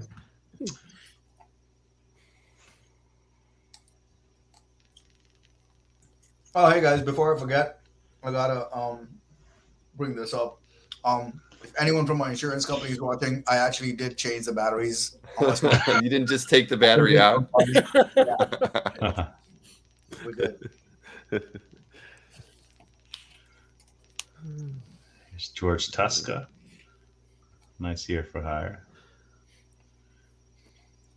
Now I'm looking for one. I'd love to have one with Power Man where he says "Sweet Christmas" in it. Oh yeah. You just bought that great Power Man cover. That's It doesn't say "Sweet Christmas" on that one. It doesn't, but I can imagine. You know what? You give it to Stan Lee, he'll write it. Yeah, exactly. Yeah, Dino, that's like one of that image of that on that cover is like one of my favorite covers from my youth. I mean, it just captured your your attention when it was on the shelves. I mean, I loved it. I mean, I was so happy to see it. And this was right after like 50s when they brought the two together, and all of a sudden it was like a new team up book. And then I don't think I got 50, but I did get 51 off the racks. I was like, I saw him punching that robot, and I'm thinking, wow, that's worth a shot, worth a read. So, Morbius. So his movie's coming out. I wonder what's going to happen. The trailers for Morbius looks good too. Look great. Oh yeah, I'm looking. I'm not the biggest Jared Leto fan, so I'm not my Breath isn't being held, but I guess we'll see what happens. And NSN, yes, Stan still does signings, but it's 200 instead of 100 now. You got to pay the medium. Oh, That's man. right. Let's see.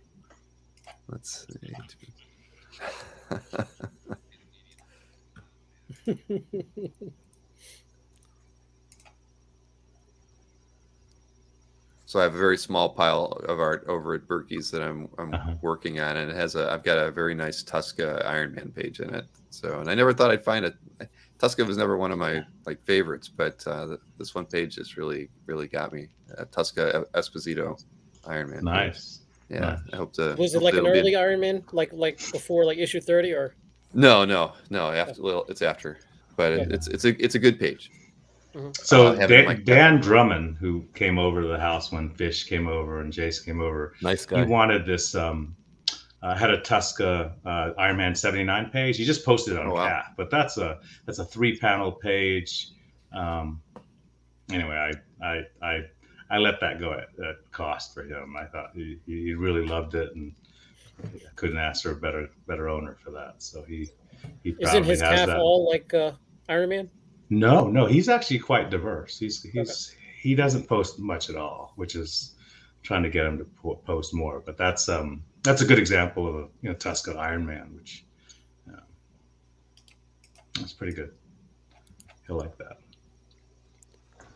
Do you have like a whole bunch of? Do you have a stack over at Berkey's that you kind of? Yeah, I've got about 10 pieces in take home over time. I've had to take a few pieces out that I had set aside early and earlier in the year, just because they're way out of my range now. Like they've doubled since I put them in the stack. Yeah. Well, that's the risk. Right. Well, the risk is you have your stack and the big auctions happen or something. Auctions happen and they go up, and Berkey's like, I can't the page, Bill. That elemental is just disappeared. Bill had his whole stack of Black Spider-Man. Well, I won't say the one page that I set aside at the beginning, and we looked at it. And we said it was $7,500, and I was like, "Wow, I liked it." I was like, "I'm going to do it. I'm going to put it in my stack to go for it." And we looked at it, like 2 months ago, and I said, and I pulled it out, and I'm like, "This is probably 15 or 16 right now, right?" And he said, "Yeah." And but we were just being honest about it. And he said, "Yeah." I'm like, "All right, well, you can take it back now." And he's like, "Good." And I'm like, he was like a kid in a candy store. He's like, "I'm so glad I got that one back." That's so funny. But it was very, very disappointed to put. It wasn't an X-Men page, but it was probably something that I really, really wanted. But I can't afford it at 16. It's out of my range. But that's what the market's like now, right? I put away. He had a nice golden page too that I wanted, and I ended up taking it back out of my pile after 6 months because I knew I couldn't afford it. Oh, what series was it from? It was an X-Men page. Oh, wow. Oh, X-Men Annual, probably, right? Yeah. So but I just couldn't do it. Dang, couldn't Bill, do it. Even you can't put something in a stack and then lock in the price? No, it doesn't. Well, then there's no hope for us. No. People used to do that to dealers all the time. Mike's savvy enough to, he's like, you can put it in the pile, but when it's time to take it out, it's whatever the market is. And I was, a year ago, I was like, okay, that's fine. Maybe 10% growth in 6 to 12 months. Not 50 to 100% growth. That was just out of my range. So, but no, you never know what you can work out. Guys with like Berkey, if you come in and he knows you have stuff to trade, you can usually maybe make a deal. But when he knows it's all cash, then he's got you. So, what do you think of this Guardians page? This Kevin West one? I thought that was well bought. That splash 465 has a full team. It's got the Beyonder, I think. Holy cow, that's what it ended at? I was thinking it was going to go for a little bit more than that. Well, that's a great buy. Look, that's a full team. It's got Yondu. It's Mass Astro. Yeah. And then they talk about the Beyonder, if I remember right. Or they're addressing the Beyonder or something like that. He was in the room, but that's a pretty good splash. Wow. Great 90s art.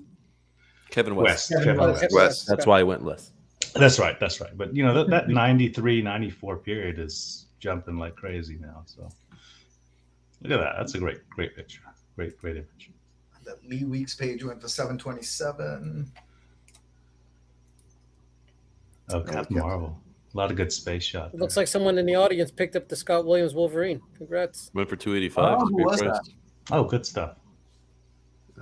Chuck Jason White. said- oh, did Chuck get that? Yeah, Chuck Chuck White. Arnold. Oh, Chuck White. Oh, okay. Chuck White. Oh, okay. Congratulations, Good, Chuck. good shot. Nice. Congratulations. Got a bargain there. Nice page.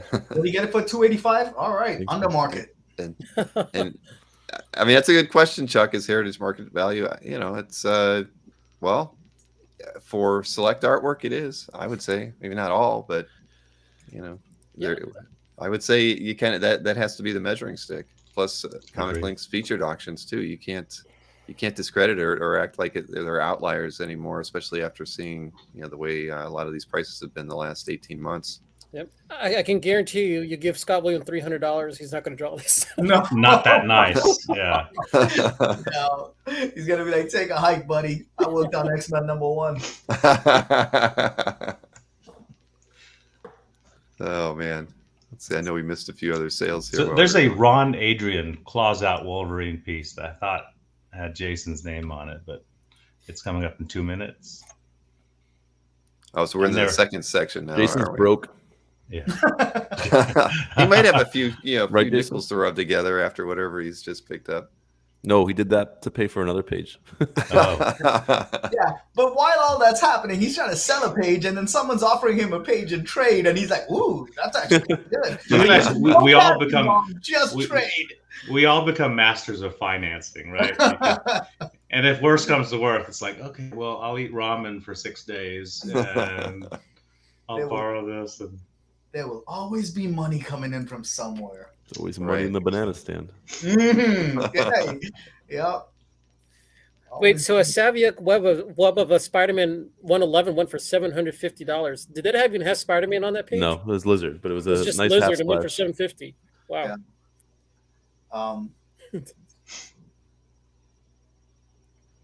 I don't know if you've ever seen the Art Adams, this Hulk or reimagining, life size. It's like 20 by 30. It's the size of a table. But this is just the print there. Yeah, that's what I was going to ask. Like, Beautiful why is piece. this print going for $415? I don't know. Well, that's what I was wondering too. Signed by Stan Lee or something. I don't know.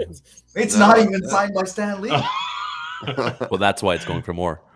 and it's not remarked at all. You think someone missed the part that, like, in big letters where it says "not original art"? Wow, it had 18 Dina, were bids you at on the it. San Diego when he sold the original? I saw a picture of it. I wasn't there, but when the guy who bought it was holding it up, I was like, "That's impressive." Yeah, I was at San Diego. I mean, the price back then it was still pretty high. It was like It's pretty high, yeah. I mean, it went 3 days unsold. So wow. What did it finally sell for, Larry? it was in the 5 figures. Okay. I mean, this was years ago too. Yeah. Now you can narrow it down from 10,000 to 99,000.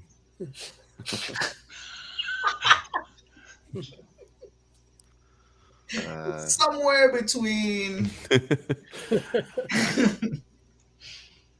Yeah, Dylan. Usually, it's they have the set of lower end auctions that they run as a second set. I don't know the reasoning behind it. So Dylan's question about why they run the two sets. I don't know why they have to break it up. I mean, it makes it harder to preview too. You kind of have to click more buttons. Is it because like the first half is all published and the second half isn't? No, that's not right, right? Maybe they had a cutoff. For no, the there was second, some unpublished. First session. Yeah. I don't think. Yeah, I think they do that to reset the alphabet of the artist. So they don't I gotcha. Yeah. Well, I think I'm due to talk to Josh on Friday. I'll ask him. There was this theory that in ComicLink, there's certain tactics that work with different auction houses. So ComicLink, if you wait till the end and you go after a Wrightson or a Zek or one of those, that you end up it's 1:30 a.m. on the featured auction on the East Coast, and I mean you can get bargains. And in Heritage, I think it's opposite. I think people give bargains to the A's and B's because people are saving money for the rest of the alphabet. I don't know if it's true anymore. But Red Sonja doesn't look like she's protected. I don't know how she can go outside without protection. Yeah. I don't know, man. She still got the chainmail bikini on. Lead with the hips, I guess. Right. Checking the goods. I had to come back when I saw Fish and Aranga telling all the secrets. I had to come back and make sure nothing gets out here. Tell everybody that you're broke. Here's a spoiler. So my next post will be Red Sonia, a piece. It's from it's a famous picture. It's not from the comic book though. Does that one only have the top on though, Dino? Oh, you heard. So this is okay. So I got the Cerebus page from Rick W. that had the famous striptease when she takes off her top and says, "How do you like these?" So honestly, I had no idea that's what you got. That's it. It's pretty famous. People talk about it on the blog. Oh, right on. I was gonna put it on for Valentine's Day, but I had no idea. I just took a stab in the dark, like as the opposite. Yeah, no, that's it. People talk about it in the blogs. Anyway, I did a trade with Rick and ended up getting something he really wanted. Hey, very cool, man. So. And after Dave Sim was on CAF, he's a great guy. I missed out on those that claim sale. So. Oh, Gerhard. You know, when I had Gerhard on. Yep. Yeah, we might do that again too. Actually, I got to talk to Chuck about that. I guess he said they do a sale once a year. That's how Gerhard likes to do it. But usually he would run the sale through his through Chuck's CAF gallery. So hopefully we can do it again and do a live one. That was fun. It was. What did the? There's a Slave Leia. Look at that. And it's early. Well, it's not that early. It's 2019. Mirka and Alpha. I like this Booth Jean Grey coming up. Yeah. Yeah. I'm not sure about the costume though. It looks like a hybrid of the 90s costume and something else, right? Yeah, he's got his flavor to it, but it might be actually. Yeah. After the 90s, I think when Kubert was on Uncanny, he had a costume similar to that for her. Adam Kubert. Mm-hmm. Adam. Got a production cover coming up. Nice. But you don't see a lot of Booth pencils. There sure are a lot of Batmans in here. Hey, that Jim Belen Batman, that's really cheap. Like that Jim Belen Batman probably costs like $1,000. Right. Yeah, there's some steals on these Batman pieces here. Absolutely. Yeah, we had a lot of Batman on that last Dueling Dealers, didn't we? I don't know how those guys worked that out. What's up with this Wildcats X-Men page? It looks like it's half pencils. Who's the artist? Broom? Matt Broom. Okay. I'm just going to refresh this page since we're getting near the bottom. Which one? Broom. So BR. Oh, right. The Dark X-Men. All right. Dark pages. Yeah. I I don't remember think what the page looked like published. The first panel, it almost It's unfinished. Well, it's he's Pencil. done it in his style, but that was an exact panel from Travis Charest's issue of the book. Oh, wow. Oh, okay. Yeah. So they probably did like an effect there with straight pencil to color. I got you. Oh, Joseph Damon knew. Matt Brum, I don't think he did much stuff after he left Wildstorm. He did a couple things, but I think he went into video games, but he was a really great artist. I loved him when he was in Wildstorm. Captain America for a while. I don't remember Matt Brum on Captain America. He may have. Me either. There's a Batman on Gargoyle. There's going to be a lot of that. I did a quick look through this auction. There's a lot of Batman and a lot of gargoyles. Well, there's a lot of Batman fans out there. I think a Batman and Gargoyle guy dumped a lot of his old commissions in here. Yeah, I was going to say, maybe it's one consigner. That one was all over eBay, right? You guys talking about Ari Shapiro? Yeah, I had to put Batman in one of my filters, like exclude Batman. Minus Batman. Yeah. But there's some really nice Batman art on here. Yes, there Well, is. the movie coming out, that could be a time thing where the Batman is March 4 and you want to get it right as it That's true. That's true. If somebody wants next month. I'm gonna watch it, but I'm gonna watch it. I don't know if it's gonna do really well. I mean, it's kind of hard to like reach that bar with Dark Knight.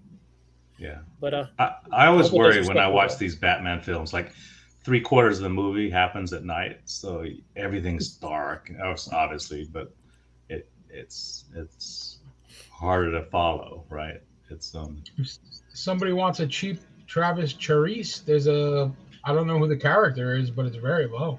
Which one? Is that Space Girl? Sheree? Sheree, yeah. I think Space Girl. Probably. Oh, Space Girl. Yeah. Well, there you go. Yeah, right there. She doesn't have an X on her, so I'm out. But why is it? It looks like there's a Green Lantern symbol on her, right? Yeah, it says Space Girl Green Lantern illustration. Oh yeah, okay. Wow, those Frank Cho Liberty Meadows going for a pretty good price. The brandy, yeah. I mean, he doesn't sell any Liberty Meadow art, so. Right. Yep, none of his strips.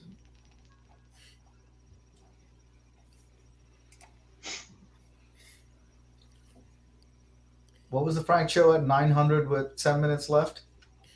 Y'all think it's gonna hit what? 3K? Which one? I don't know about that. This one here? The Frank Liberty Cho? Meadows? Yeah. Frank's that'll be 2,100 or 1,800 maybe. You think? Yeah, I was gonna say 2K? Yeah. Sometimes you get his university stuff, which is around 3 to 4K, but those are published pieces, 3-panel little strips. Mm-hmm. Those are choice, and they're inked too, so they present better. But I don't know. I don't know that market, so yeah, it's interesting. Hey, Bill, are we not supposed to? I forgot to ask. Are we not? Well, I usually don't like to guess ahead, but Yep. I didn't mind on that one. Okay. Have you heard of this? Frank is a very well established market, in my opinion, too. Have you heard of this Ian Bertram? What does he do? I mean, he's very unique art style. He's one of Felix's guys. Felix's guys. Yeah, he's one of Felix's. Oh, wow. He has, what's it? Bird. Not Lucky Bird. Bird's the word. A bird. Is that the little? Yeah. Ron, are you talking about drawing your eagle later? What are you talking about? What's that? Ian Bertram. Yeah, he's gonna have a real shock when he gets that eagle. The Little Bird. There's everybody here. Little Bird. There it is. Really cool detail on that one. If you blow it up, it's sharp. I didn't know that was one of Felix's crew. Yeah, you give him artist choice. He has a strong following. I think every time his commissions open up, they sell out really fast. So. Yeah, very nice. So $1,300 on that one. The Batman. Is 131 on that one.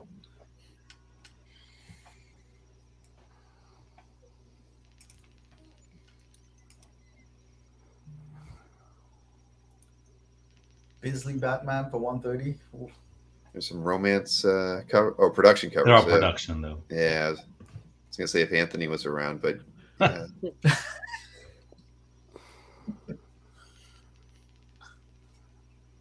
poor Anthony and his romance. Brett Booth flash pages are getting some action. I mean, they're doing well at auction. Yeah. Oh, that's a nice Phoenix. Look at that. This is the one you were talking about earlier, Jason? Yeah.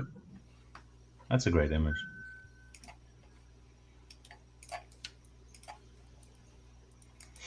Yeah, Javi Halbert reminded everybody to hit the like button. That's true. I haven't seen Nick Barucci tonight, so thank you, Halbert. I think I saw Nick once on the. Was he in? Chat. Yeah. All right. Oh, it's a Monday night. He has a show that he does. I don't know what time it starts though. Like the comics experience. Yeah, I think he's 8 to 10.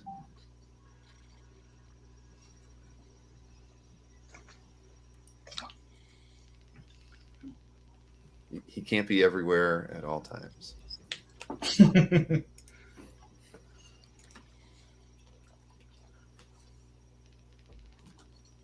But he did say he wants to be maybe on one of the upcoming shows. So I don't know if I have anybody who'd like to compete against him on an amateur show. Yeah. So I have to talk to him tomorrow about it. But yeah.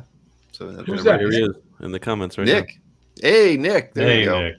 Nick, I got your email earlier, and I'll get in touch with you tomorrow about those 2 possibilities. But yeah, I was just teasing that maybe we might be able to get you on an amateur dueling dealer show. But it's hard to call you an amateur in the hobby, Nick. Yeah. Given all your time and everything. But I'm sure we can work something out. All right. So where were we at here? Oh, back to the booth that we were just talking about.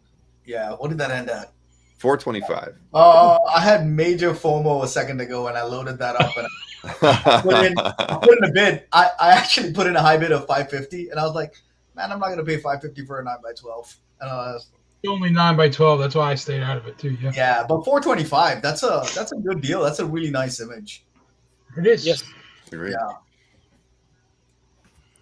And the Matt Broom one for 350.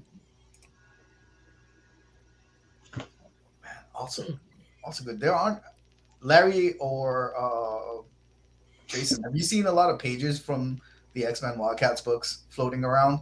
I know the Charade ones are impossible. Mm-hmm. They're dumb. But like I had a Jim Lee Silver Age one that I let go last year. There was a couple of those around that I've seen.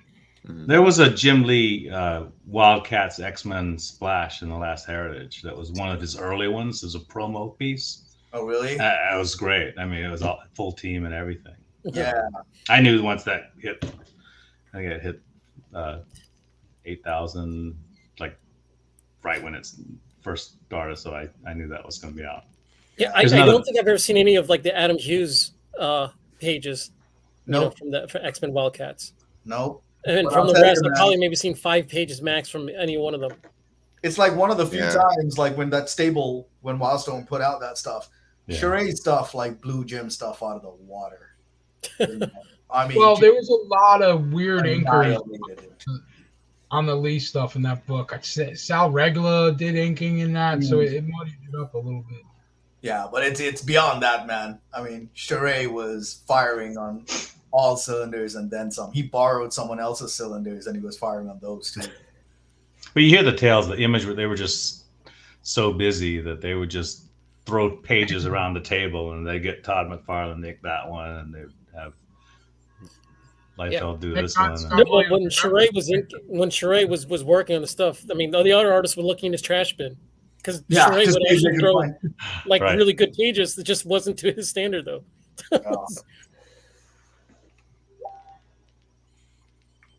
Bill, maybe Oranga has to be our 4th for our little X-Men artist argument. Yeah, that wouldn't be a bad idea. We all have to fill him in on that one. You can have a debate, X-Men.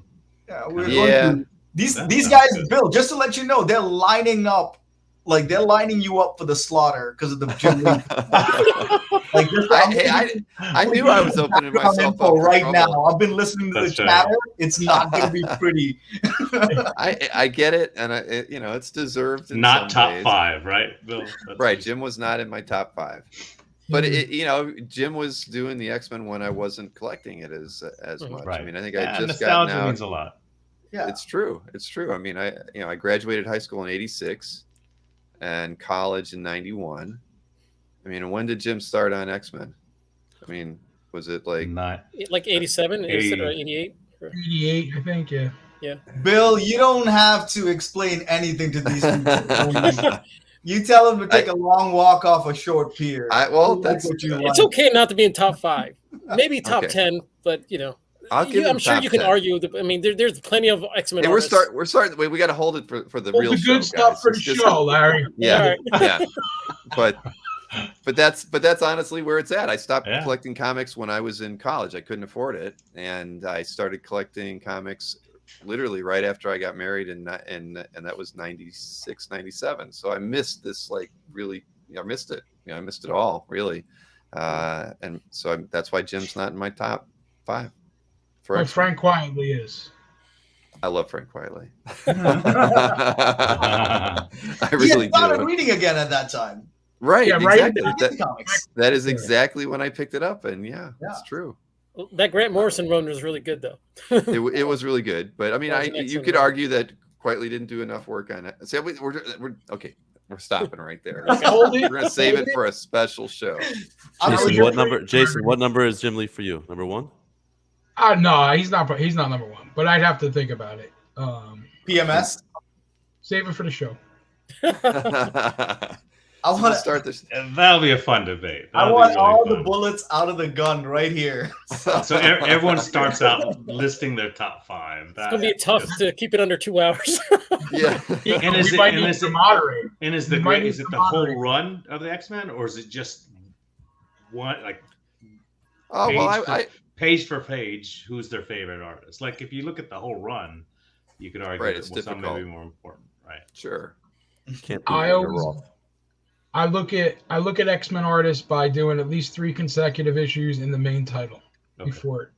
That's how consecutive. Okay, that's fair. And then in comparison, is it one page, any of their issues versus? I mean, how do you grade one artist versus another artist? Is it their best representation versus? I look at it the run. I look at it as the run person. The run. Okay. That makes I think it's. I mean, it's going to be nostalgia. Which is the ones you remember the best? Oh, that'll be such a great conversation. I'll have my popcorn up. Real popcorn, Dino, or fake popcorn?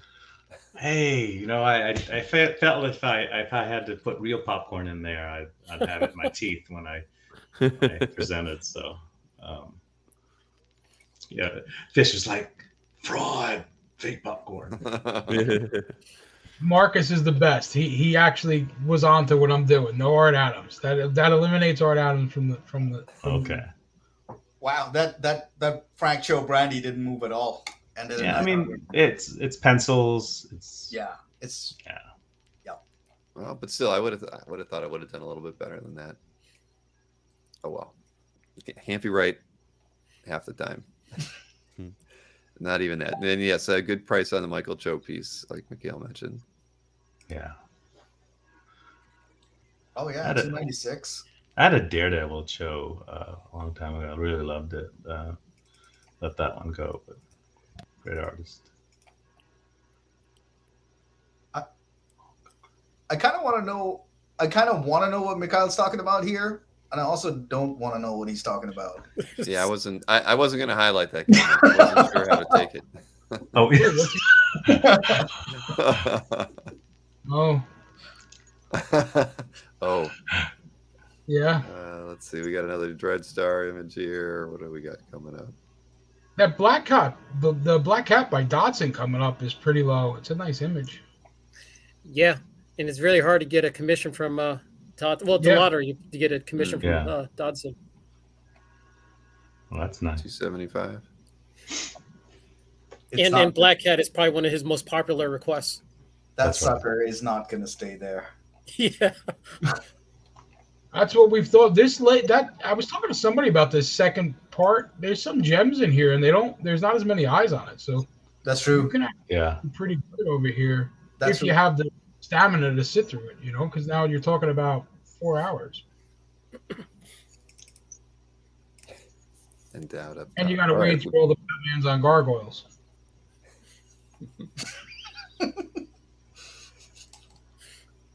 Stab. You guys see what Mike said about the size of the Cho image was 5 by 7.5. Oh, was that what it was? Was that the size? Tiny. Still with it. Right. I have a wonderful robe, Garanga, if you want it. I'll swap it for the wonderful Conan I have. Very good. Yeah. Yeah, like Nick was saying, you got to work a little bit harder in the second half of this show or of these sessions here. That's right. A lot of artists. Daniels, Shane Davis. But yeah, pretty rough stuff there. Man, they should have called this the Batman session. I mean, it's just so many Batman.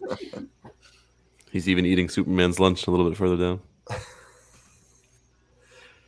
There's a Scarecrow Batman illustration too. Yeah, that one's interesting. Yeah.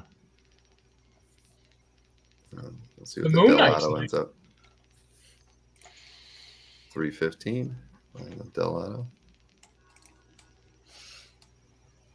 Silvestri. That's who Jim Lee took over for, right? Silvestri. Yes. Yeah. Yes. There's a Del Auto in here? Yeah, I was No, there surprised was. to see that as well. Right here. It's not a painted piece though. It's no pencils. Oh, gotcha. That's the The Iron big Man. difference. Okay.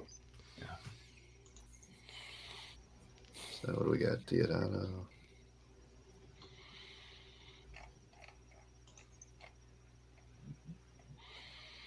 Marcus, it's round 1 through 3 for Mike, round 1 through 5 for Anthony.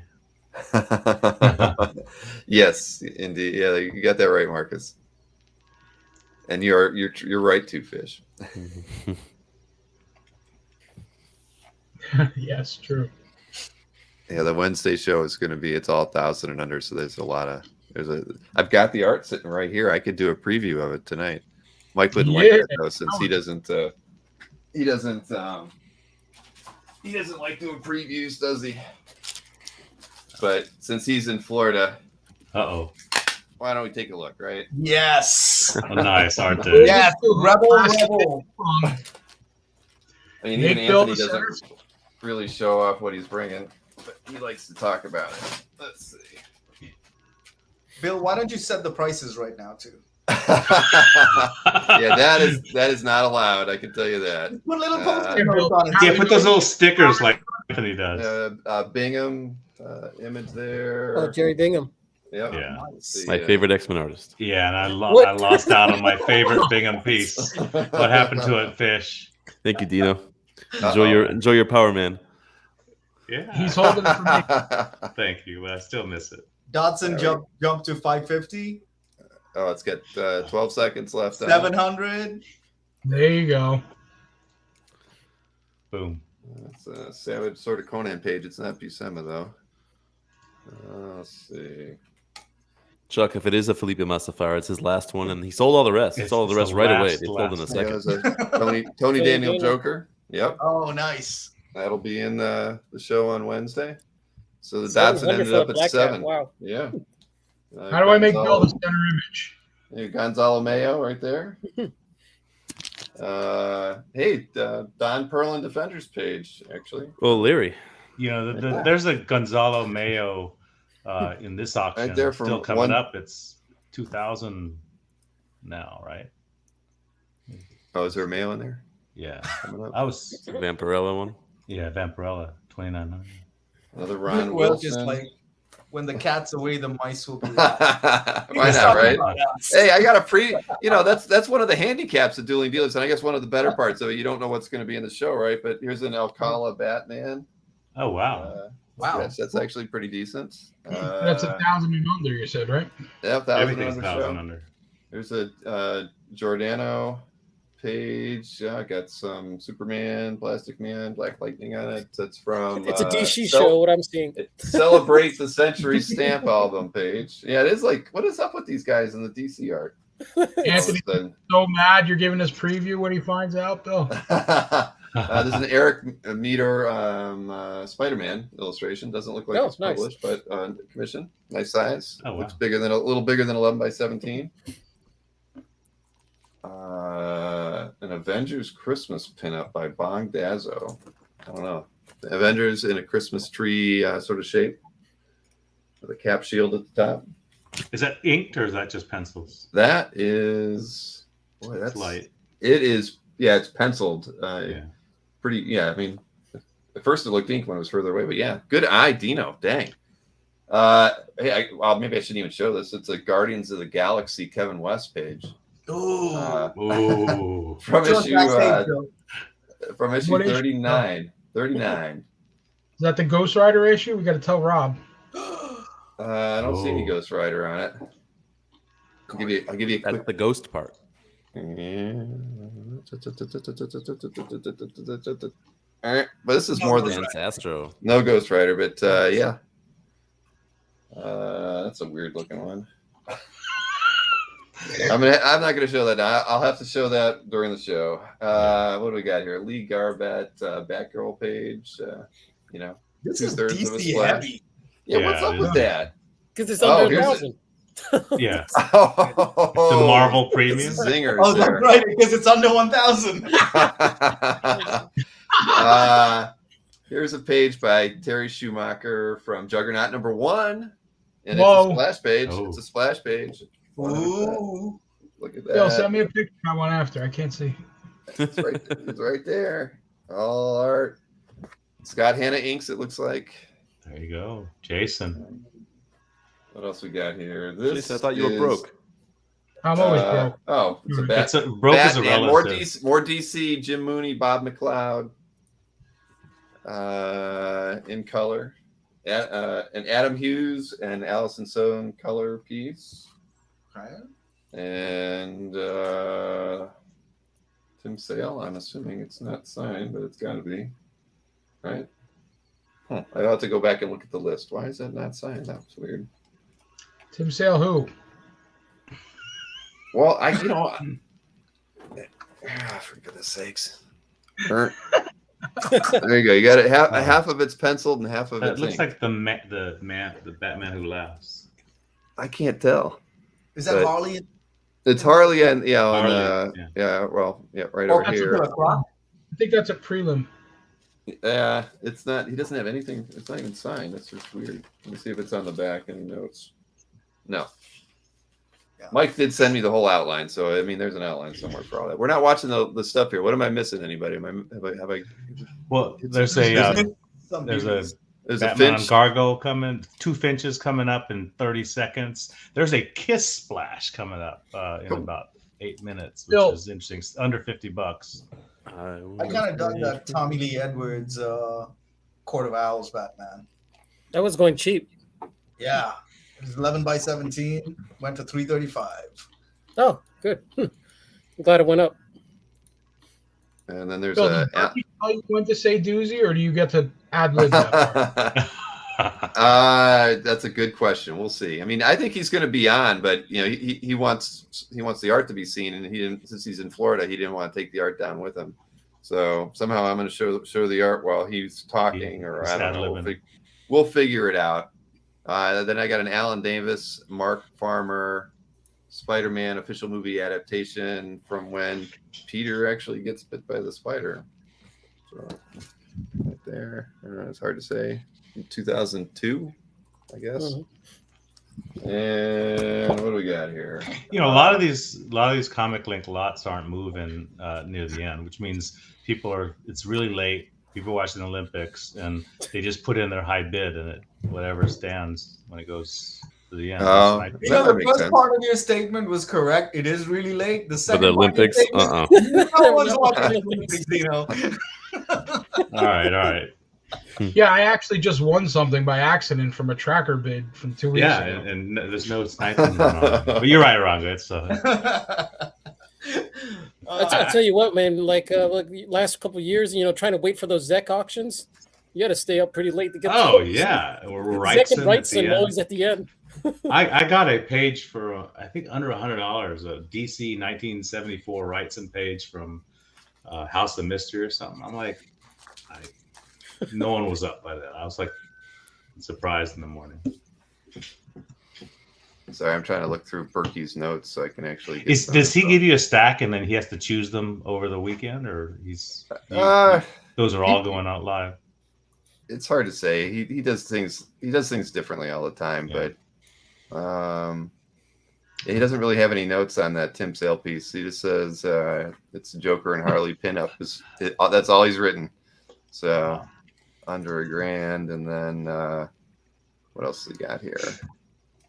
Can you imagine, like 5-10 years from now, we'll be talking to ourselves going, and we had a show where everything was under $1,000, and everyone in the hobby was like, "Ooh, I can't believe that. I wish I'd started collecting back then." Another DC page by Eddie Barrows there, and then what's the last one here? It doesn't have a signature on it. He's got his customary John Romita Sr. piece, and then he's got. Let's see, it's a the Spider-Man piece. last. Cosmic Odyssey? No. Well, it couldn't be an 1,000 and under show. Okay, that's true. But this is by Ron Randall from 1995, Marvel Superheroes TSR role-playing game illustration. But it's kind of nice. It's got Shocker in it, Rhino, and Spidey. And a big image. So at least there's finally something Marvel. It's the last piece he's got. Thank God. Oh, wow. So, nice. Yeah. Marvel role-playing game book. It's a nice splash of Spidey. Yep, definitely. 95. 27 years old. There you go. So don't tell Mike I did that. Nope, he'll never I find think he's out. watching, isn't he? No. He'll never find out, Bill. He doesn't watch your channel. No, he does not. He absolutely does not. I told him Joe and Nadia were on the show the other night. He's like, really? He did. So he does not pay any attention to what I do. In his words, they're very, very cool. So, Bill, how are you going to work with Mike if you're going to move away? Doing memes. Well, I'll have to. I mean, I actually showed Mikhail a bunch of these, but I usually have storyboarded everything for each person when we're filming stuff. So even whether it's a bigger show or a smaller show, I usually draw everything out and send it to Mike, and he films a lot of it by himself. So he needs a little more prodding than Anthony, but that's the way I would handle it. But honestly, Mike is actually he's been wanting to move south too. I just don't know if he's going to move to Florida or not. But he's definitely getting tired. In his house is one of his main water lines, like on the lower floor, burst and was leaking for about a day. And because he doesn't go down there that often, and so he's kind of tired of it. After that happened, he's ready to. He's really seriously considering if it's not the Carolinas, he's considering Florida just because he likes going to the parks and everything too. But so we'll see. And no state income taxes too. That is another big reason. That's why I looked into it. One of the main reasons, other than Maureen's parents. So the Spidey Museum is moving.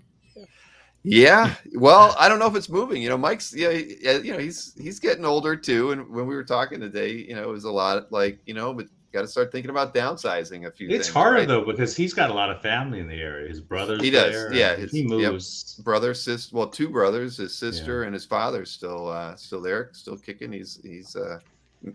Berkey. I've gotten to meet him lots of times. He's a great guy. So they don't want to move anytime soon. But everybody's looking at moving. They're all looking at moving south. It's just a question of when. And hey, Bill, how far are you from Ohio State University, Columbus? About 2 hours. Yeah.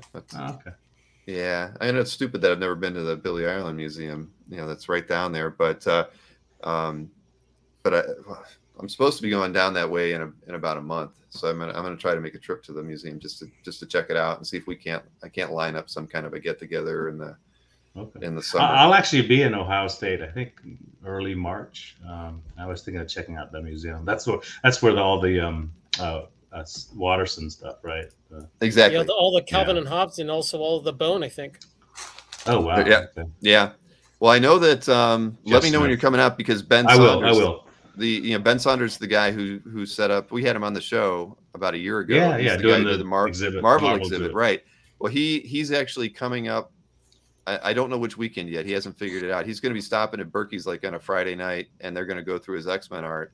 Saturday night, Saturday morning, we're gonna drive down to Columbus and take the art down, and then he's gonna give us a tour of the Marvel exhibit and also a few other things. So if you're down there, maybe we can work something. I'll tell you the join us. I'll tell you that I'd love to join. All right.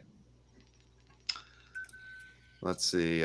So Chuck's been to the Billy Ireland. Oh, Chuck! Right. Did he drive up there from Nashville? Quite a drive.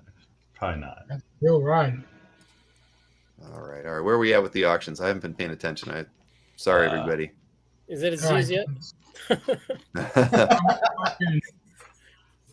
This time for real. Already.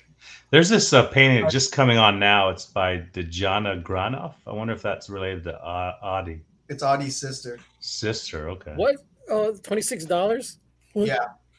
Yeah, Larry, don't even think of it. Don't even think about it. No, I'm not. I can't. I won't make it. I'm not going to make it. Larry, look at it. Okay, here's the Kiss thing. Bob Hall, Kiss illustration, 157. What did it go for? It's got the full band plus Dr. Doom. That's sweet. I already bid on 2 scrolls because I'm sitting here. I won one of them too. I wouldn't even be watching this at this point. Was it Batman? No, I won that thing that looks like a Hembeck, but it's not a Hembeck. That little 6. I thought it was a Hembeck when I scrolled past. Oh, the cartoon guys, the green Rhino? Chris Garusco? Whatever you say his name. It's hilarious. I don't know he used why. to do a lot of the cartoons in the Marvel bullpen stuff. Oh, I'm so happy. Oh, The comics. okay. Mm-hmm. Good. And it cost you 185. I bet on the three girls too: Mary Jane, Gwen Stacy, and See, this the could Black get really Cat. I didn't expensive win for that you, one. Fish. Yeah, I'm just sitting here passing time and pushing buttons. Fish, we got to get a couple more in. There are actually a couple I'm looking at, but they're not for another hour. So Fish wasn't interested in the dueling dealer stuff. I was watching that. I got 2 eyes. Let's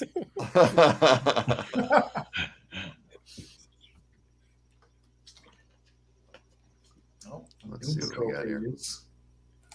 I can tell you, I actually, when I was there, I set aside a stack of stuff for dueling dealers, about 50 pieces of art, and they were all fantastic. I mean, and good, fairly priced stuff. Not looking, like looking at the 5,000 and up pages. Lots of stuff in the $750 to say $1,500 range. Stuff that I know Mike would never pull them ever. So hopefully he'll work that stuff into the show, because he put it in the pile of stuff that I've been giving him every time I'm there for dueling dealers, but he doesn't always follow. You should have like a little sticker bill that says Bill Cox approved, and you can like right. We should work something out. Like, say, I like that idea. Yeah, Bill, that's a good idea. Curated. You should know by now. like the it. dueling dealer stack is basically the Bill Cox stack. He's just gonna keep it. He's gonna keep it for 3 years, and then say like, "Yep, no, this one's 15 grand now. This one's 20." Bill, you see Marcus's comment? Check Marcus's comment. Oh, wait a minute. See, I'm not looking too close. So let's see. Which one? Or the last one? Oh, yeah. Just going up to the amateur show. Take on Sharon. Yep. This is the way. This is the way. But yeah, well, apparently, he has that whole Spider-Man museum. A lot of it's toys and stuff. But I think that would be the first thing that would probably go.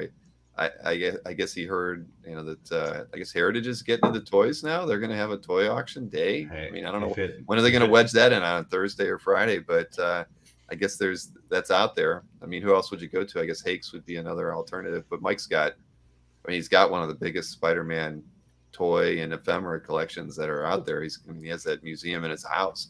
Yeah. So I heard next year they're doing auctions with like firstborns and stuff. Hey, where'd the Bob Hall 198 for the Kiss image? Wow, not enough Kiss fans. Nope.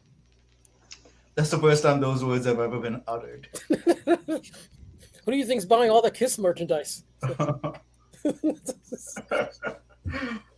man. But yeah. So yeah, I don't know what the heck Berkey would do with all that, but he'll have to figure it out for himself.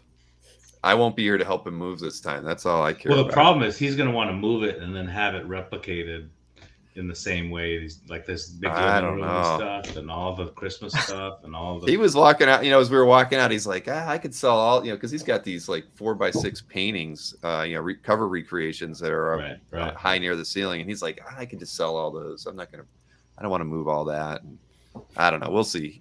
He's I don't know. Mike is a curious guy.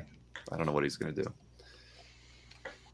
but he and I'll make do with the memes. I can guarantee everybody that if I can do it remotely with Anthony and Sharon, I can definitely work it out with Berkey. Does Berkey have his own green screen? I made him buy one. Yeah, and I had him buy his own tripod, and he's got to get a blue.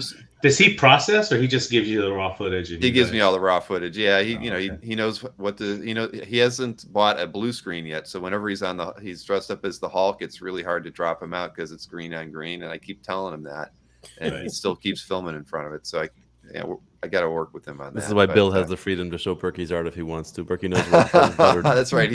Exactly. The amount of effort I put into to selling his art, and I do his darn mailing for him every week too, just because it's a slight edit from what I send out for CAF. So yeah, he owes me a couple more percentage points, I think, on stuff, but whatever. But yeah, I don't know. I wouldn't have it any other way. He's fun to deal with. So what else we got here? We got some Daredevil. Like a whole full issue of Daredevil? Yeah, Mike Henderson's. Kind of looks like that. Let's see. I think there's like 4 or 5 pages, right? I believe so. Let's see if we can get up there. But Maureen had a bunch of great, keep telling the girls, it's you guys should just come up with the meme ideas and give them to me the day after the show, and that way we'll film them early instead of doing them late. But Maureen she's got a great concept for about 10 memes for a show that oh, there's Fish. I knew he dropped out. Sorry about that. Back. But yeah, it's going to take a week to film this new set, and I'm not going to tease it at all. But it's going to be great. Good. Yeah, rally a few more likes for the show, Nick. Thank you.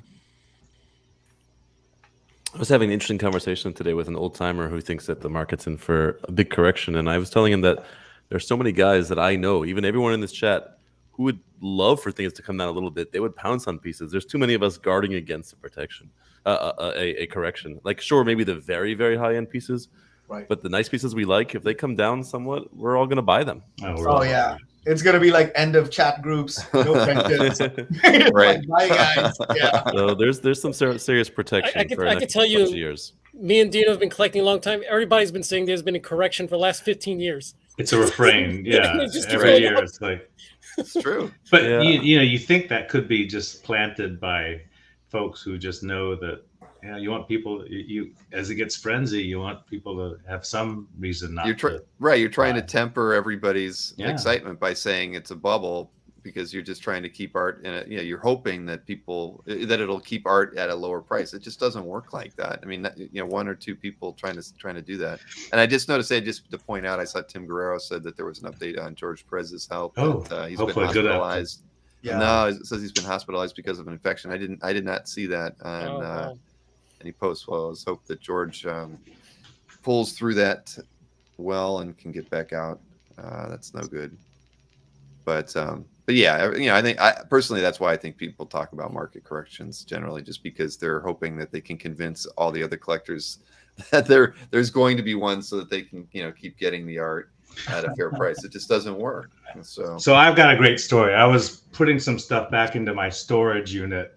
It's one of those storage things that people out of my big sort of large size stuff there, so it doesn't stay home. Anyway, I'm walking through the corridor to my storage unit, and I see the one next 2 doors down from me. It's open, and there's comics in there. There's like 10,000 comics, and that's Bob Stevenson. So shout out to him. He's a collector, from New Canaan, Connecticut. He's on the CAF chats and everything. I'm just walking by with art. He's like, "Is that original art?" And I'm like, "Are those comics? And do you have any art?" And literally, we just started talking about kind of all the stuff. And he is a good guy. He's been collecting for a long time, has comics and art. But it looked like a comic store in there. He had spinner racks, he had posters, he had long boxes all the way in. And he's like 15 feet away from my lockers. We've never crossed paths before. Because usually when you reserve to go see your locker, they only let you go if no one's there, because they don't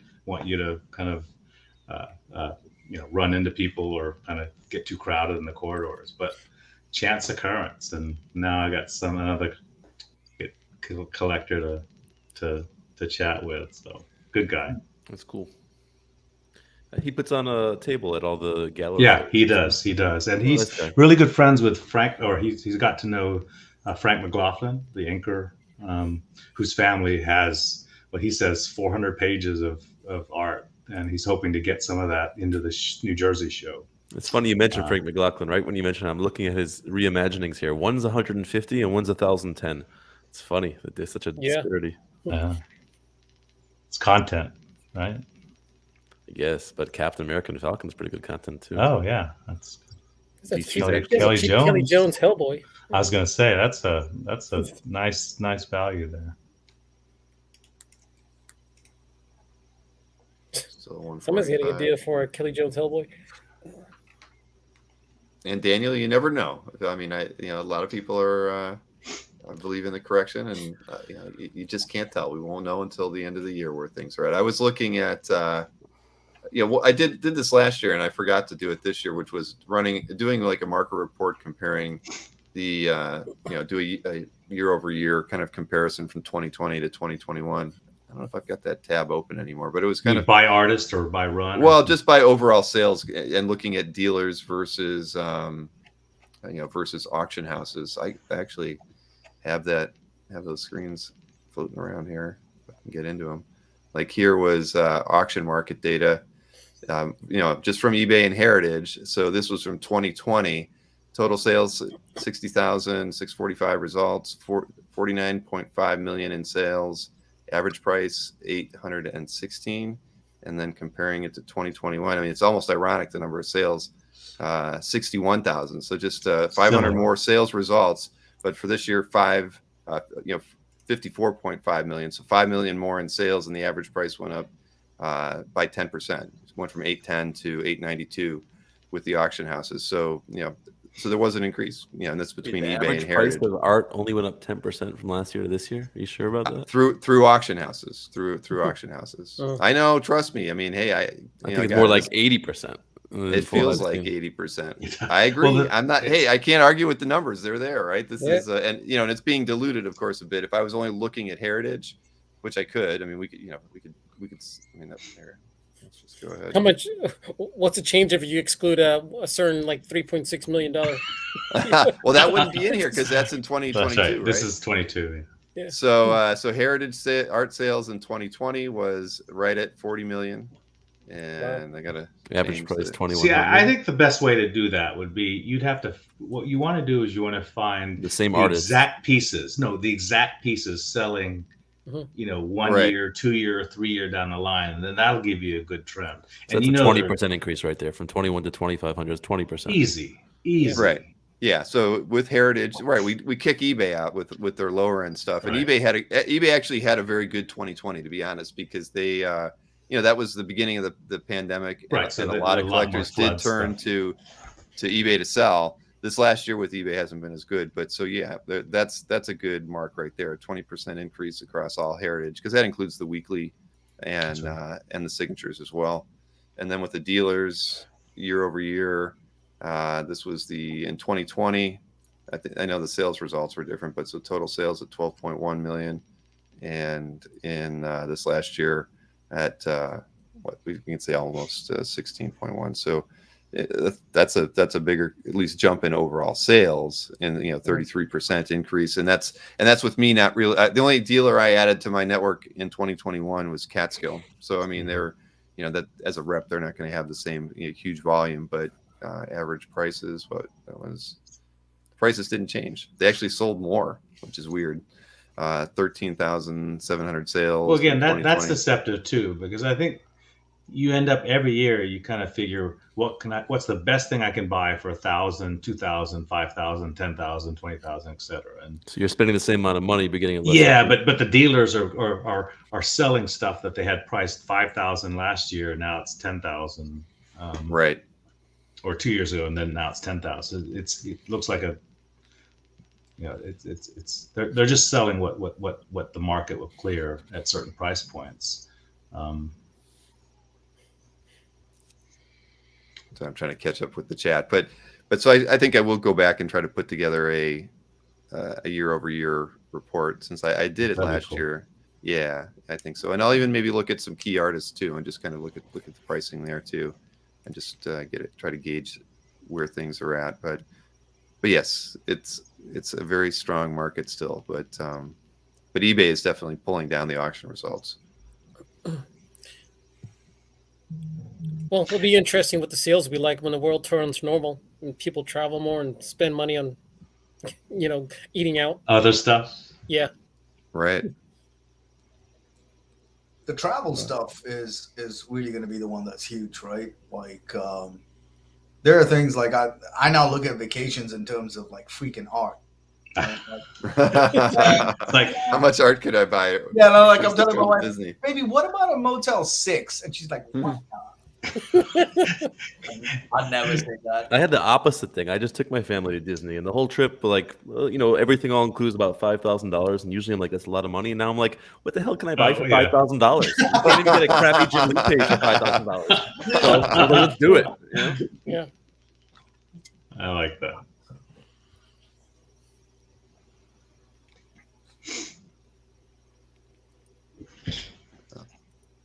Linsner piece coming up there. Yeah, it's tough to find like really choice pieces in the second half of the auction, but yeah, what are you gonna do? But yeah, I'll work out. I'm supposed to have Linsner on another show in the first half of the year, sales show. We did really good with the first one.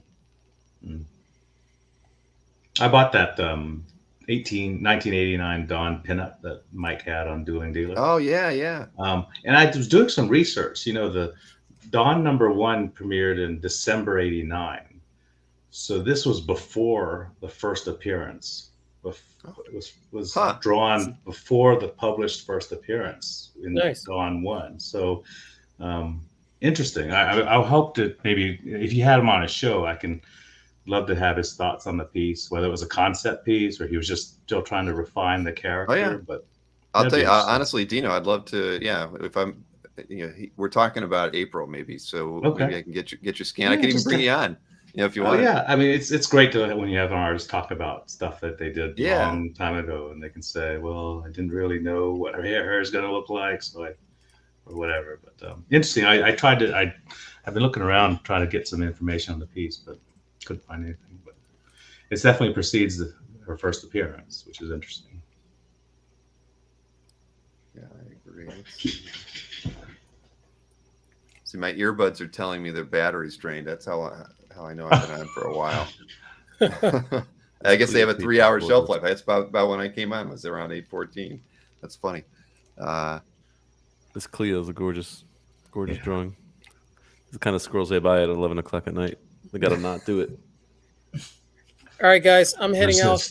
I'm getting tired. So thanks for having me on the show, Bill. I'll catch you next time. Larry's going to go buy the Cleo piece right now. Exactly. I think I'll sign off too. I won't be able to add anything for these artists, but we can call it a night if you guys want to. But Larry, we got to work on talk with Jason to set up that special X-Men talk. Oh, it's gonna be great. Sometime in the near future. And all right, and Dino, thank you for tuning, popping in here. Great seeing everyone. Surprise. And, thank you guys. Good luck. Yeah. Bye, Dino. So, Fish and Aranga, what do you say? I say we call it in about 5 minutes. 5 minutes? I'm good with that. I'm good with that too. No, this is fun. I like doing this. I mean, this is these shows are, well, for me, it's like getting to do a collector conversation without us having topics. Right. Right. We're shooting from the hip the whole show. They hang out. Yeah. Exactly. See, does it jump? But no, you're right. The Clea is a nice illustrator. I don't know. Linsner's, he's always had a good style. I mean, real clean. It's like I have the same appreciation for guys like Allred and a few other, and Rude. I mean, their artwork is just so well refined. I like these Jeff Spoke Watchmen peaches, especially the Rorschach coming up in about 38 minutes. I don't know anything about it. Do you, Aranga? Can you look at that and tell me if that's what kind of art is that? Wait, what's the artist's name? Last name is Spokes, SP. Spokes.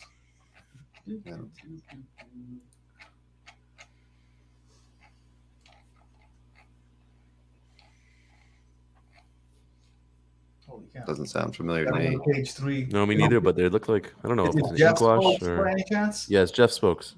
Oh, yeah, I've got quite a few pieces by really Jeff. nice looking. He does fantastic work. Right there. Oh, wow. Rorschach. Yeah, look at that. Yeah, that's great. Yeah. I mean, that looks... I haven't seen any recent stuff of his where he does ink wash, but he does a really tight, black ink where it almost looks like it's a print until you have to look real close. But this is not a print, right? This is original art? Oh no, yeah. I think that's original art. That's pretty. And he does them in at least in that series in that year. I've seen a couple. I have an 80 from him. He does them in these odd size pieces of paper, which it looks like this one might be. Hey, Murdoch won the Dawn illustration. Congratulations, Murdoch. Yeah. Congrats, bud. It's marker and inks. It's marker? The gray looks like marker. Mm-hmm. Does all marker fade or no? Apparently Copics don't, but I mean you're gonna keep it in a folio, right? That or a frame, one of the two. Yeah, I mean I don't think I've been logged out at ComicLink, at least tonight. I don't know why that would be happening. Mm-mm. I've been logged in this whole time while we've been on the show. Yeah, Daryl, buy a better computer, man. Come on. Seriously, come on, man. ComicLink is actually built in the same programming language as CAF, so it's so I'm not quite sure. So I know it well enough to know that you shouldn't get logged out unless you're really idle for a long time or you leave the site. Do you think it's their browser and their permissions that they're allowing? Because no, it's hard to say. I mean, I just know that when and with past experiences with ComicLink, I mean, the moment you like leave their site, even if you come right back to it, you tend to be logged out. With CAF, that doesn't happen, but that tells me that they like I actually write a cookie to your computer when you want to stay logged in, and then you're always logged in. But with ComicLink, it's an idle thing. If your session dies, it'll log you out. At least that's my impression of it. So you either have to be sitting on a screen for a really long time, and the browser thinks you're not on that page anymore, or it is an old language. That was one of the things I was talking with Josh about today. He's like, you ever gonna pull the trigger and spend the money and the new technology it's 15 years old now? And I'm like, I don't know. Maureen doesn't know how to program in .NET yet, so and .NET programmers are very expensive. So we're Bill giving cookies to our computers. That's right, George. Only with your permission, though. You have to check the box that you're willing to accept them. So, but I mean, it's not broke. No, I know that's the whole thing. It's not broke, but it can be better. I mean, if we ever want to have an app or a few other things, I definitely have to change a few things around on CAF. So it's a conversation we've been having for really since COVID started. It's just a question of me finding the extra cabbage to get it done, or finding somebody who's willing to work for, who knows, percentage of the I don't know. That's what I had when I had an employee for so long, but he's long gone. So you know what they say, Bill? My sister's a surgeon. She always says perfect is the enemy of good. Everything's good enough. You're like, oh, I'll do this one little more thing, and blood everywhere, Right. Sometimes well, it's better just to say it's a good site.